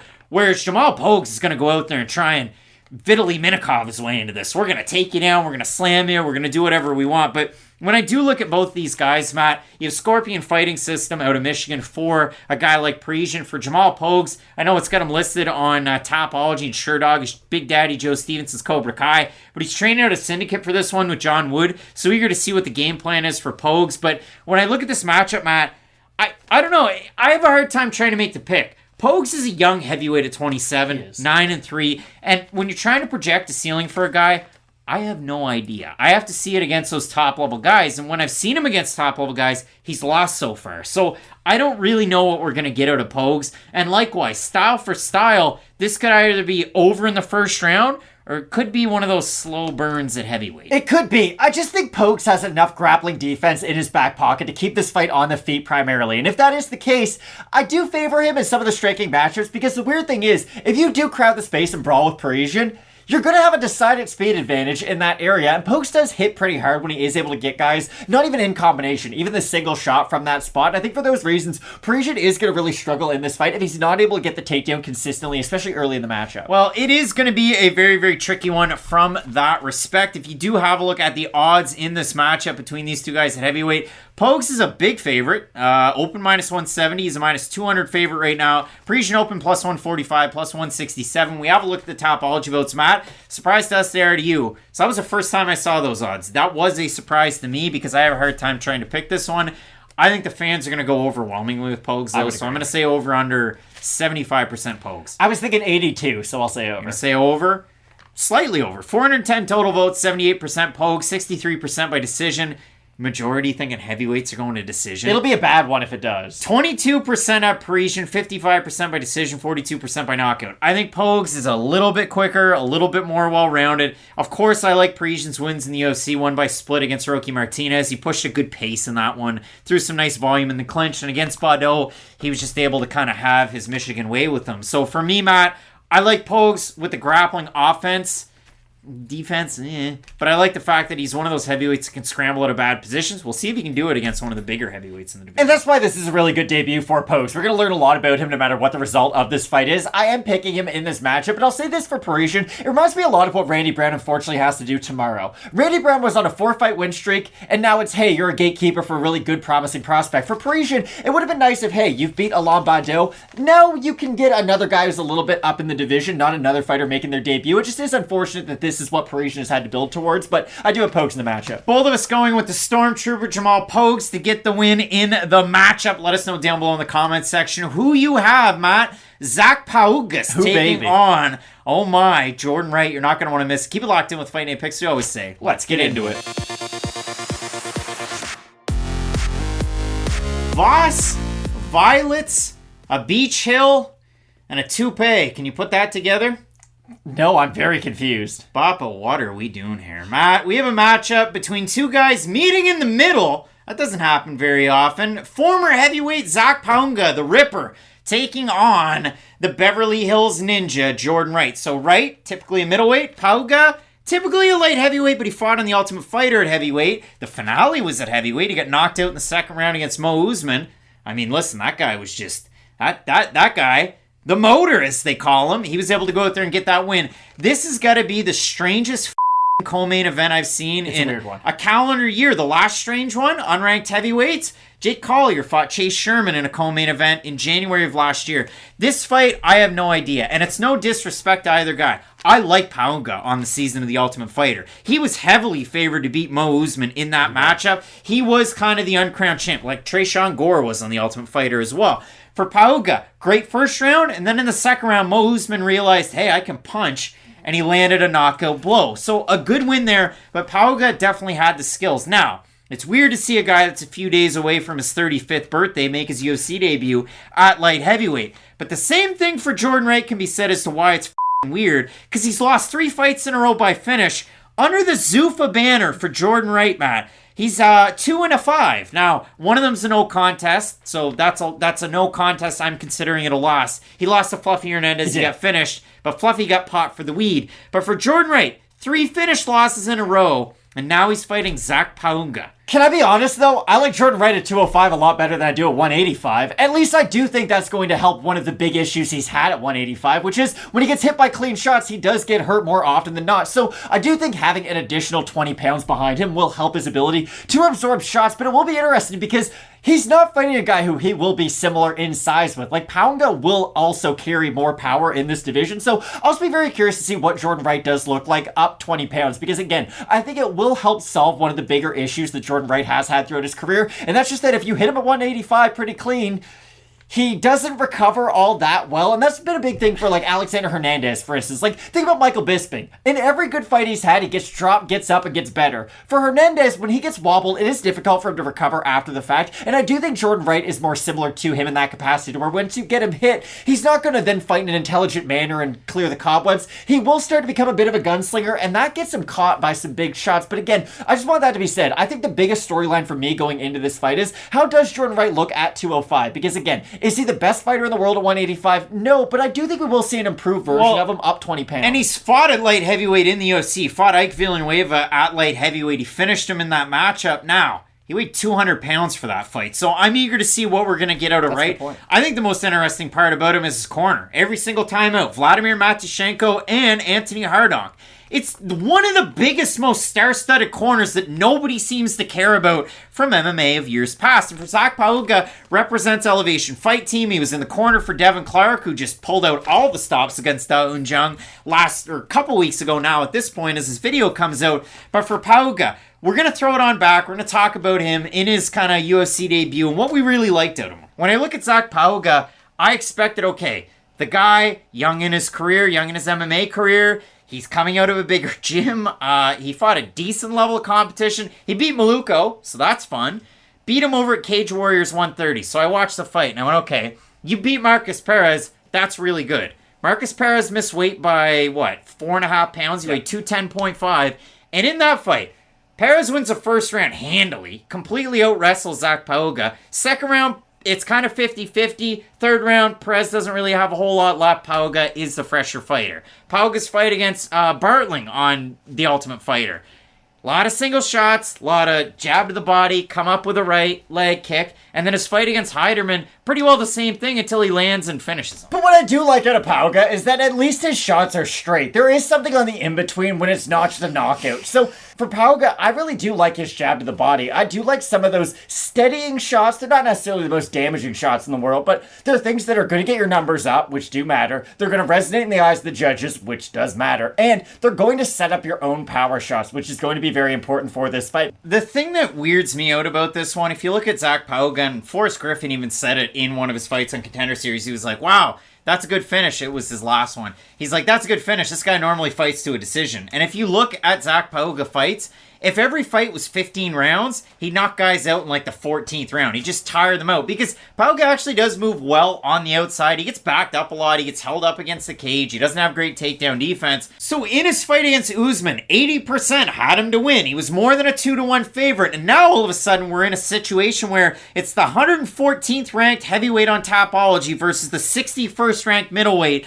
And they're meeting at light heavyweight. The winner of this stays in the organization. And that's a weird thing to say for a co-main event, but that's honestly how I look at this fight, because unless Pauga does look like a much better version of himself at 205, let's say he shows up just shredded, like he's lost a lot of the bad weight, if you will, and he's been able to gain a lot of muscle, maybe he will be a different fighter, but the problem is, and I'm really glad you brought it up, at 35 years of age, it is quite a bit to just assume some guy's automatically going to become a newer version of himself. And like you said, he has fought at 205. He really did only do the heavyweight thing for the opportunity in The Ultimate Fighter. It reminds me a lot of, remember when The Ultimate Fighter did that heavy hitter season? It was heavyweights versus, not versus, but it was heavyweights and female featherweights. The Juancamilo one. But the thing was, every women's featherweight who was on that episode immediately went back down to bantamweight. I just made the mistake and said bantamweight. So that was the thing. I do think Pauga is more cut from that cloth. We will see him at a better version at 205. But again, even if he knocks out Jordan Wright in the first round, are we really going to learn that much more about him moving forward? Well, we're going to figure it out because Zach Pauga, he's a minus 260 favorite against Usman. He opened minus 195 here. He's a minus 285 favorite.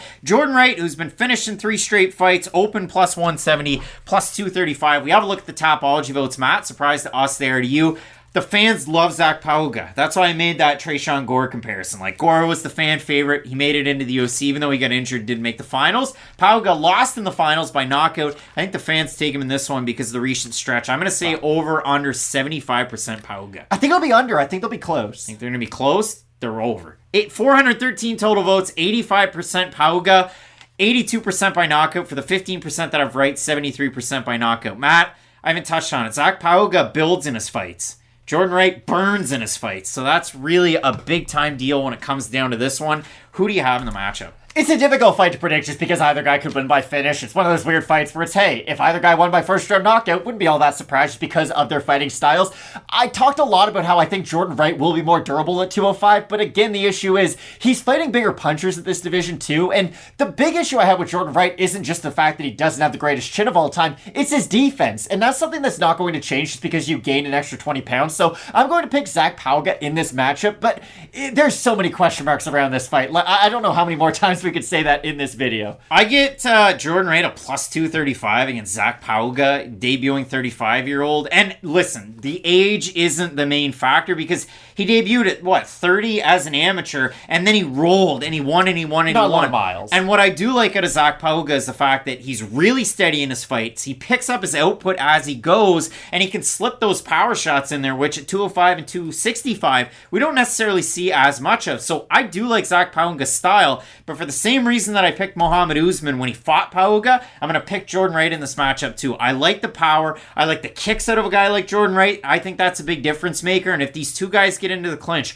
watch out for the really steady striking of Pauga. But man, out of Jordan Wright, there is a storm. If Wright loses this fight, though. Yeah, it's over. But I do like the storm out of Jordan Wright in this matchup. It's scary because the chin's been tested. But we're split on the pick. Matt going with Zach the Ripper. I don't like the nickname. Taking on Jordan Wright, the Beverly Hills Ninja. Don't really like that nickname because that's reserved for Chris Farley. But Matt, we have a really interesting fight in this one. And in the main event, uncrowned champ, former title challenger. That's the storyline right there. Blanchfield versus Santos. You're not going to want to miss it. Keep it locked in with Fight Night Picks, we always say. Let's get into it. Coming up this weekend in the flyweight division, we have the scariest woman who's 5'1" you're ever going to see in your entire life, Jessica Andrade, the third-ranked women's flyweight in this very stacked division, continues to grow, taking on number 10, the uncrowned champ, the big-time prospect. It is cold-blooded Erin Blanchfield. As always, one half your host into Craig Allen, Twitter and Instagram, and you can find Matt Allen, respective socials, Matt Allen FNP. And I know we're really excited about this fight. It was thrown together on short notice. We put the full card video out there Friday night, Saturday night across the wire on the prelims, UFC 284. Out is Santos, in is Andrade on a week's notice at 125. So definitely adds a lot of intrigue to a fight 100%. where you had to think the winner of Santos and Blanchfield, possible opportunity at either title shot or a fight with maybe Manon Fiorot, just due to the fact that Valentina Shevchenko, she's already booked up with Mexico's Alexa Grasso. So now you look at this matchup, 3 versus 10, and for Andrade, I mean, it's like that old Ozzy Osbourne song. Flying high again! Like, she's really taken off. She's won 3 fights in a row. I bet people didn't know I was going to quote that one.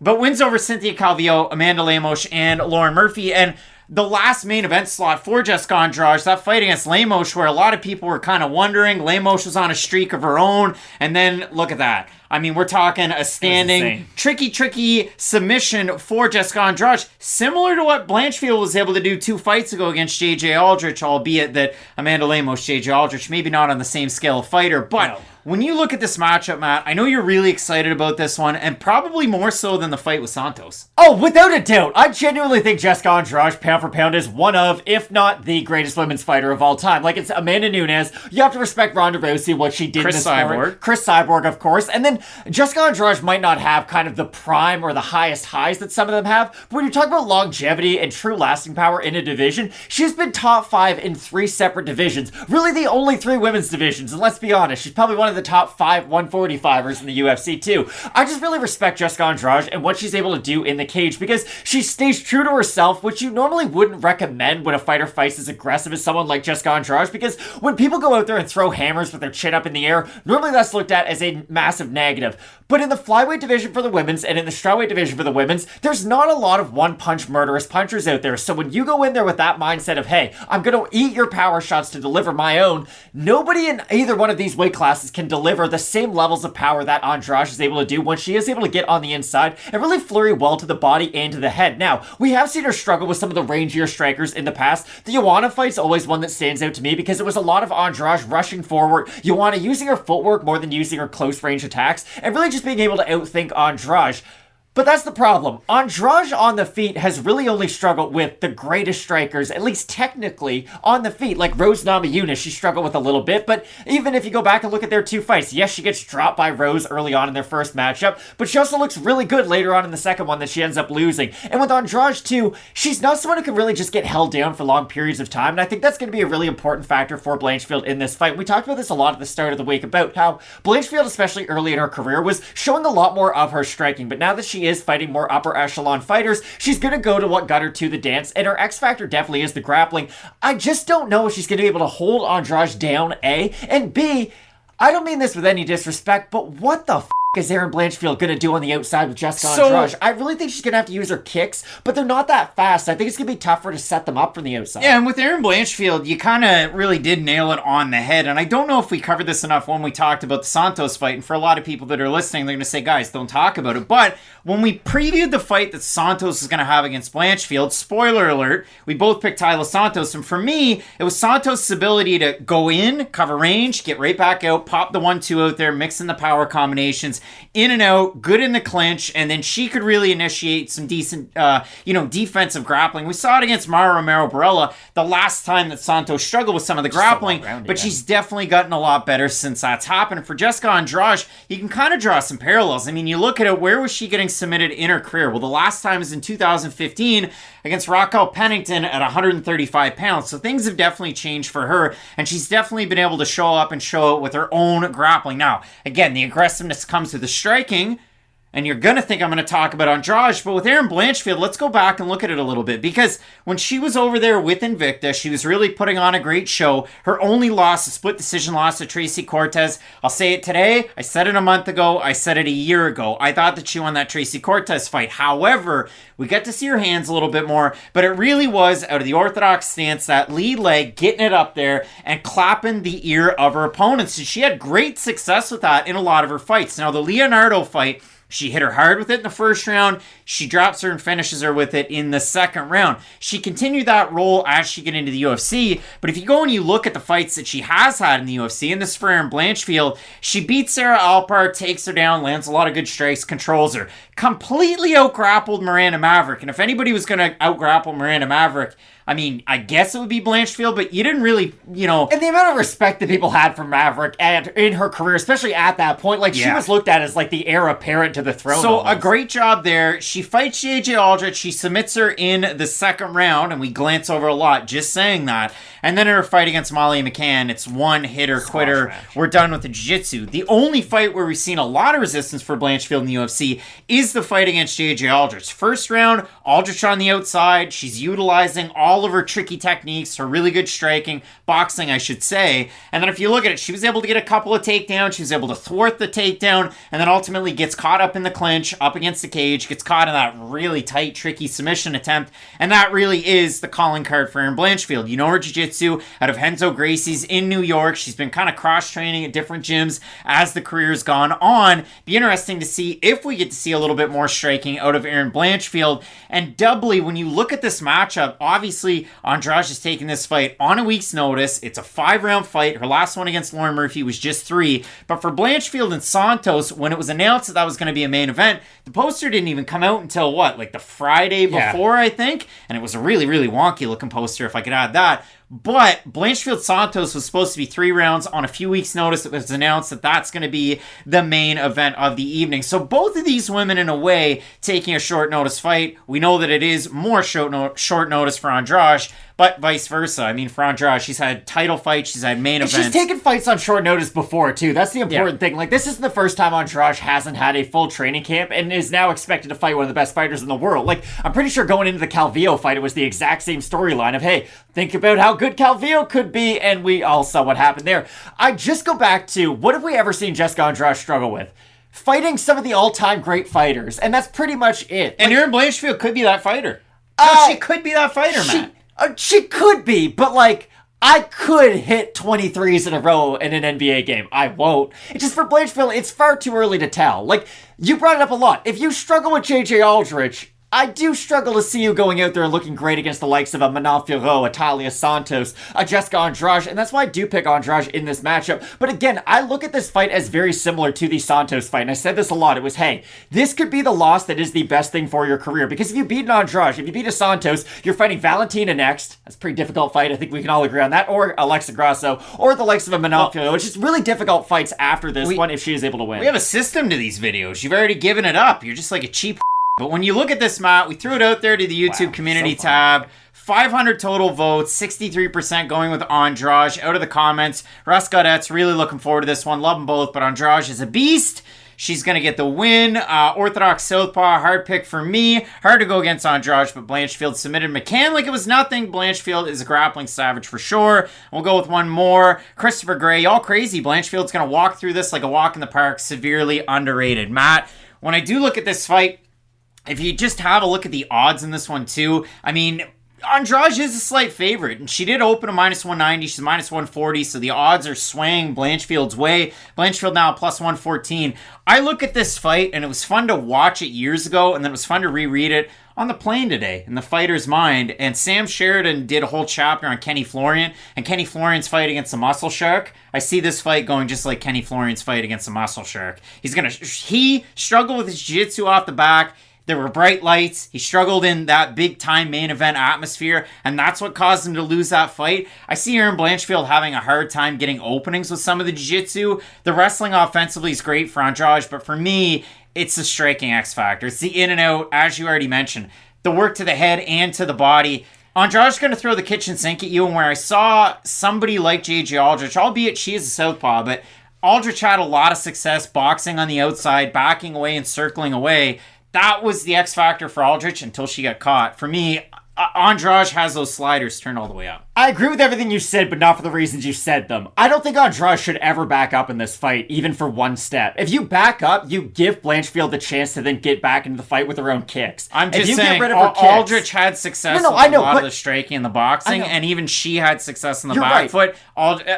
Andrade does not fight like that. She's always on the offensive. And if she moves back, again, she's going to then let Blanchfield get one of her best weapons back into the fight. If you crash the distance, think about Caitlin Chukagian. Caitlin Chukagian's great on the outside. Jessica Andrade went forward on her, hit her with one hook to the body, and that fight was pretty much over. So I just think Andrade, if she stays in the pocket and is very dedicated to that game plan, she has a great chance to win this fight. Last time out for Andrade, the scorecards, 30-25, 30-26, 30-25, round 1 significant strike, 61, round 2, 75, round 3, 95. She landed 231 significant strikes against Lauren Murphy. And listen, we know Lauren Murphy, Erin Blanchfield, definitely different points in their career to this point, but really excited about this matchup, Matt. And again, a lot of good prospects featured on the card. It is a little bit watered down, and we have to admit it. You got to call it when it's got to be called. I mean, you got a lot of contender series fights, a lot of fighters coming off of losses. This is one of the weaker cards that we're ever going to have this year.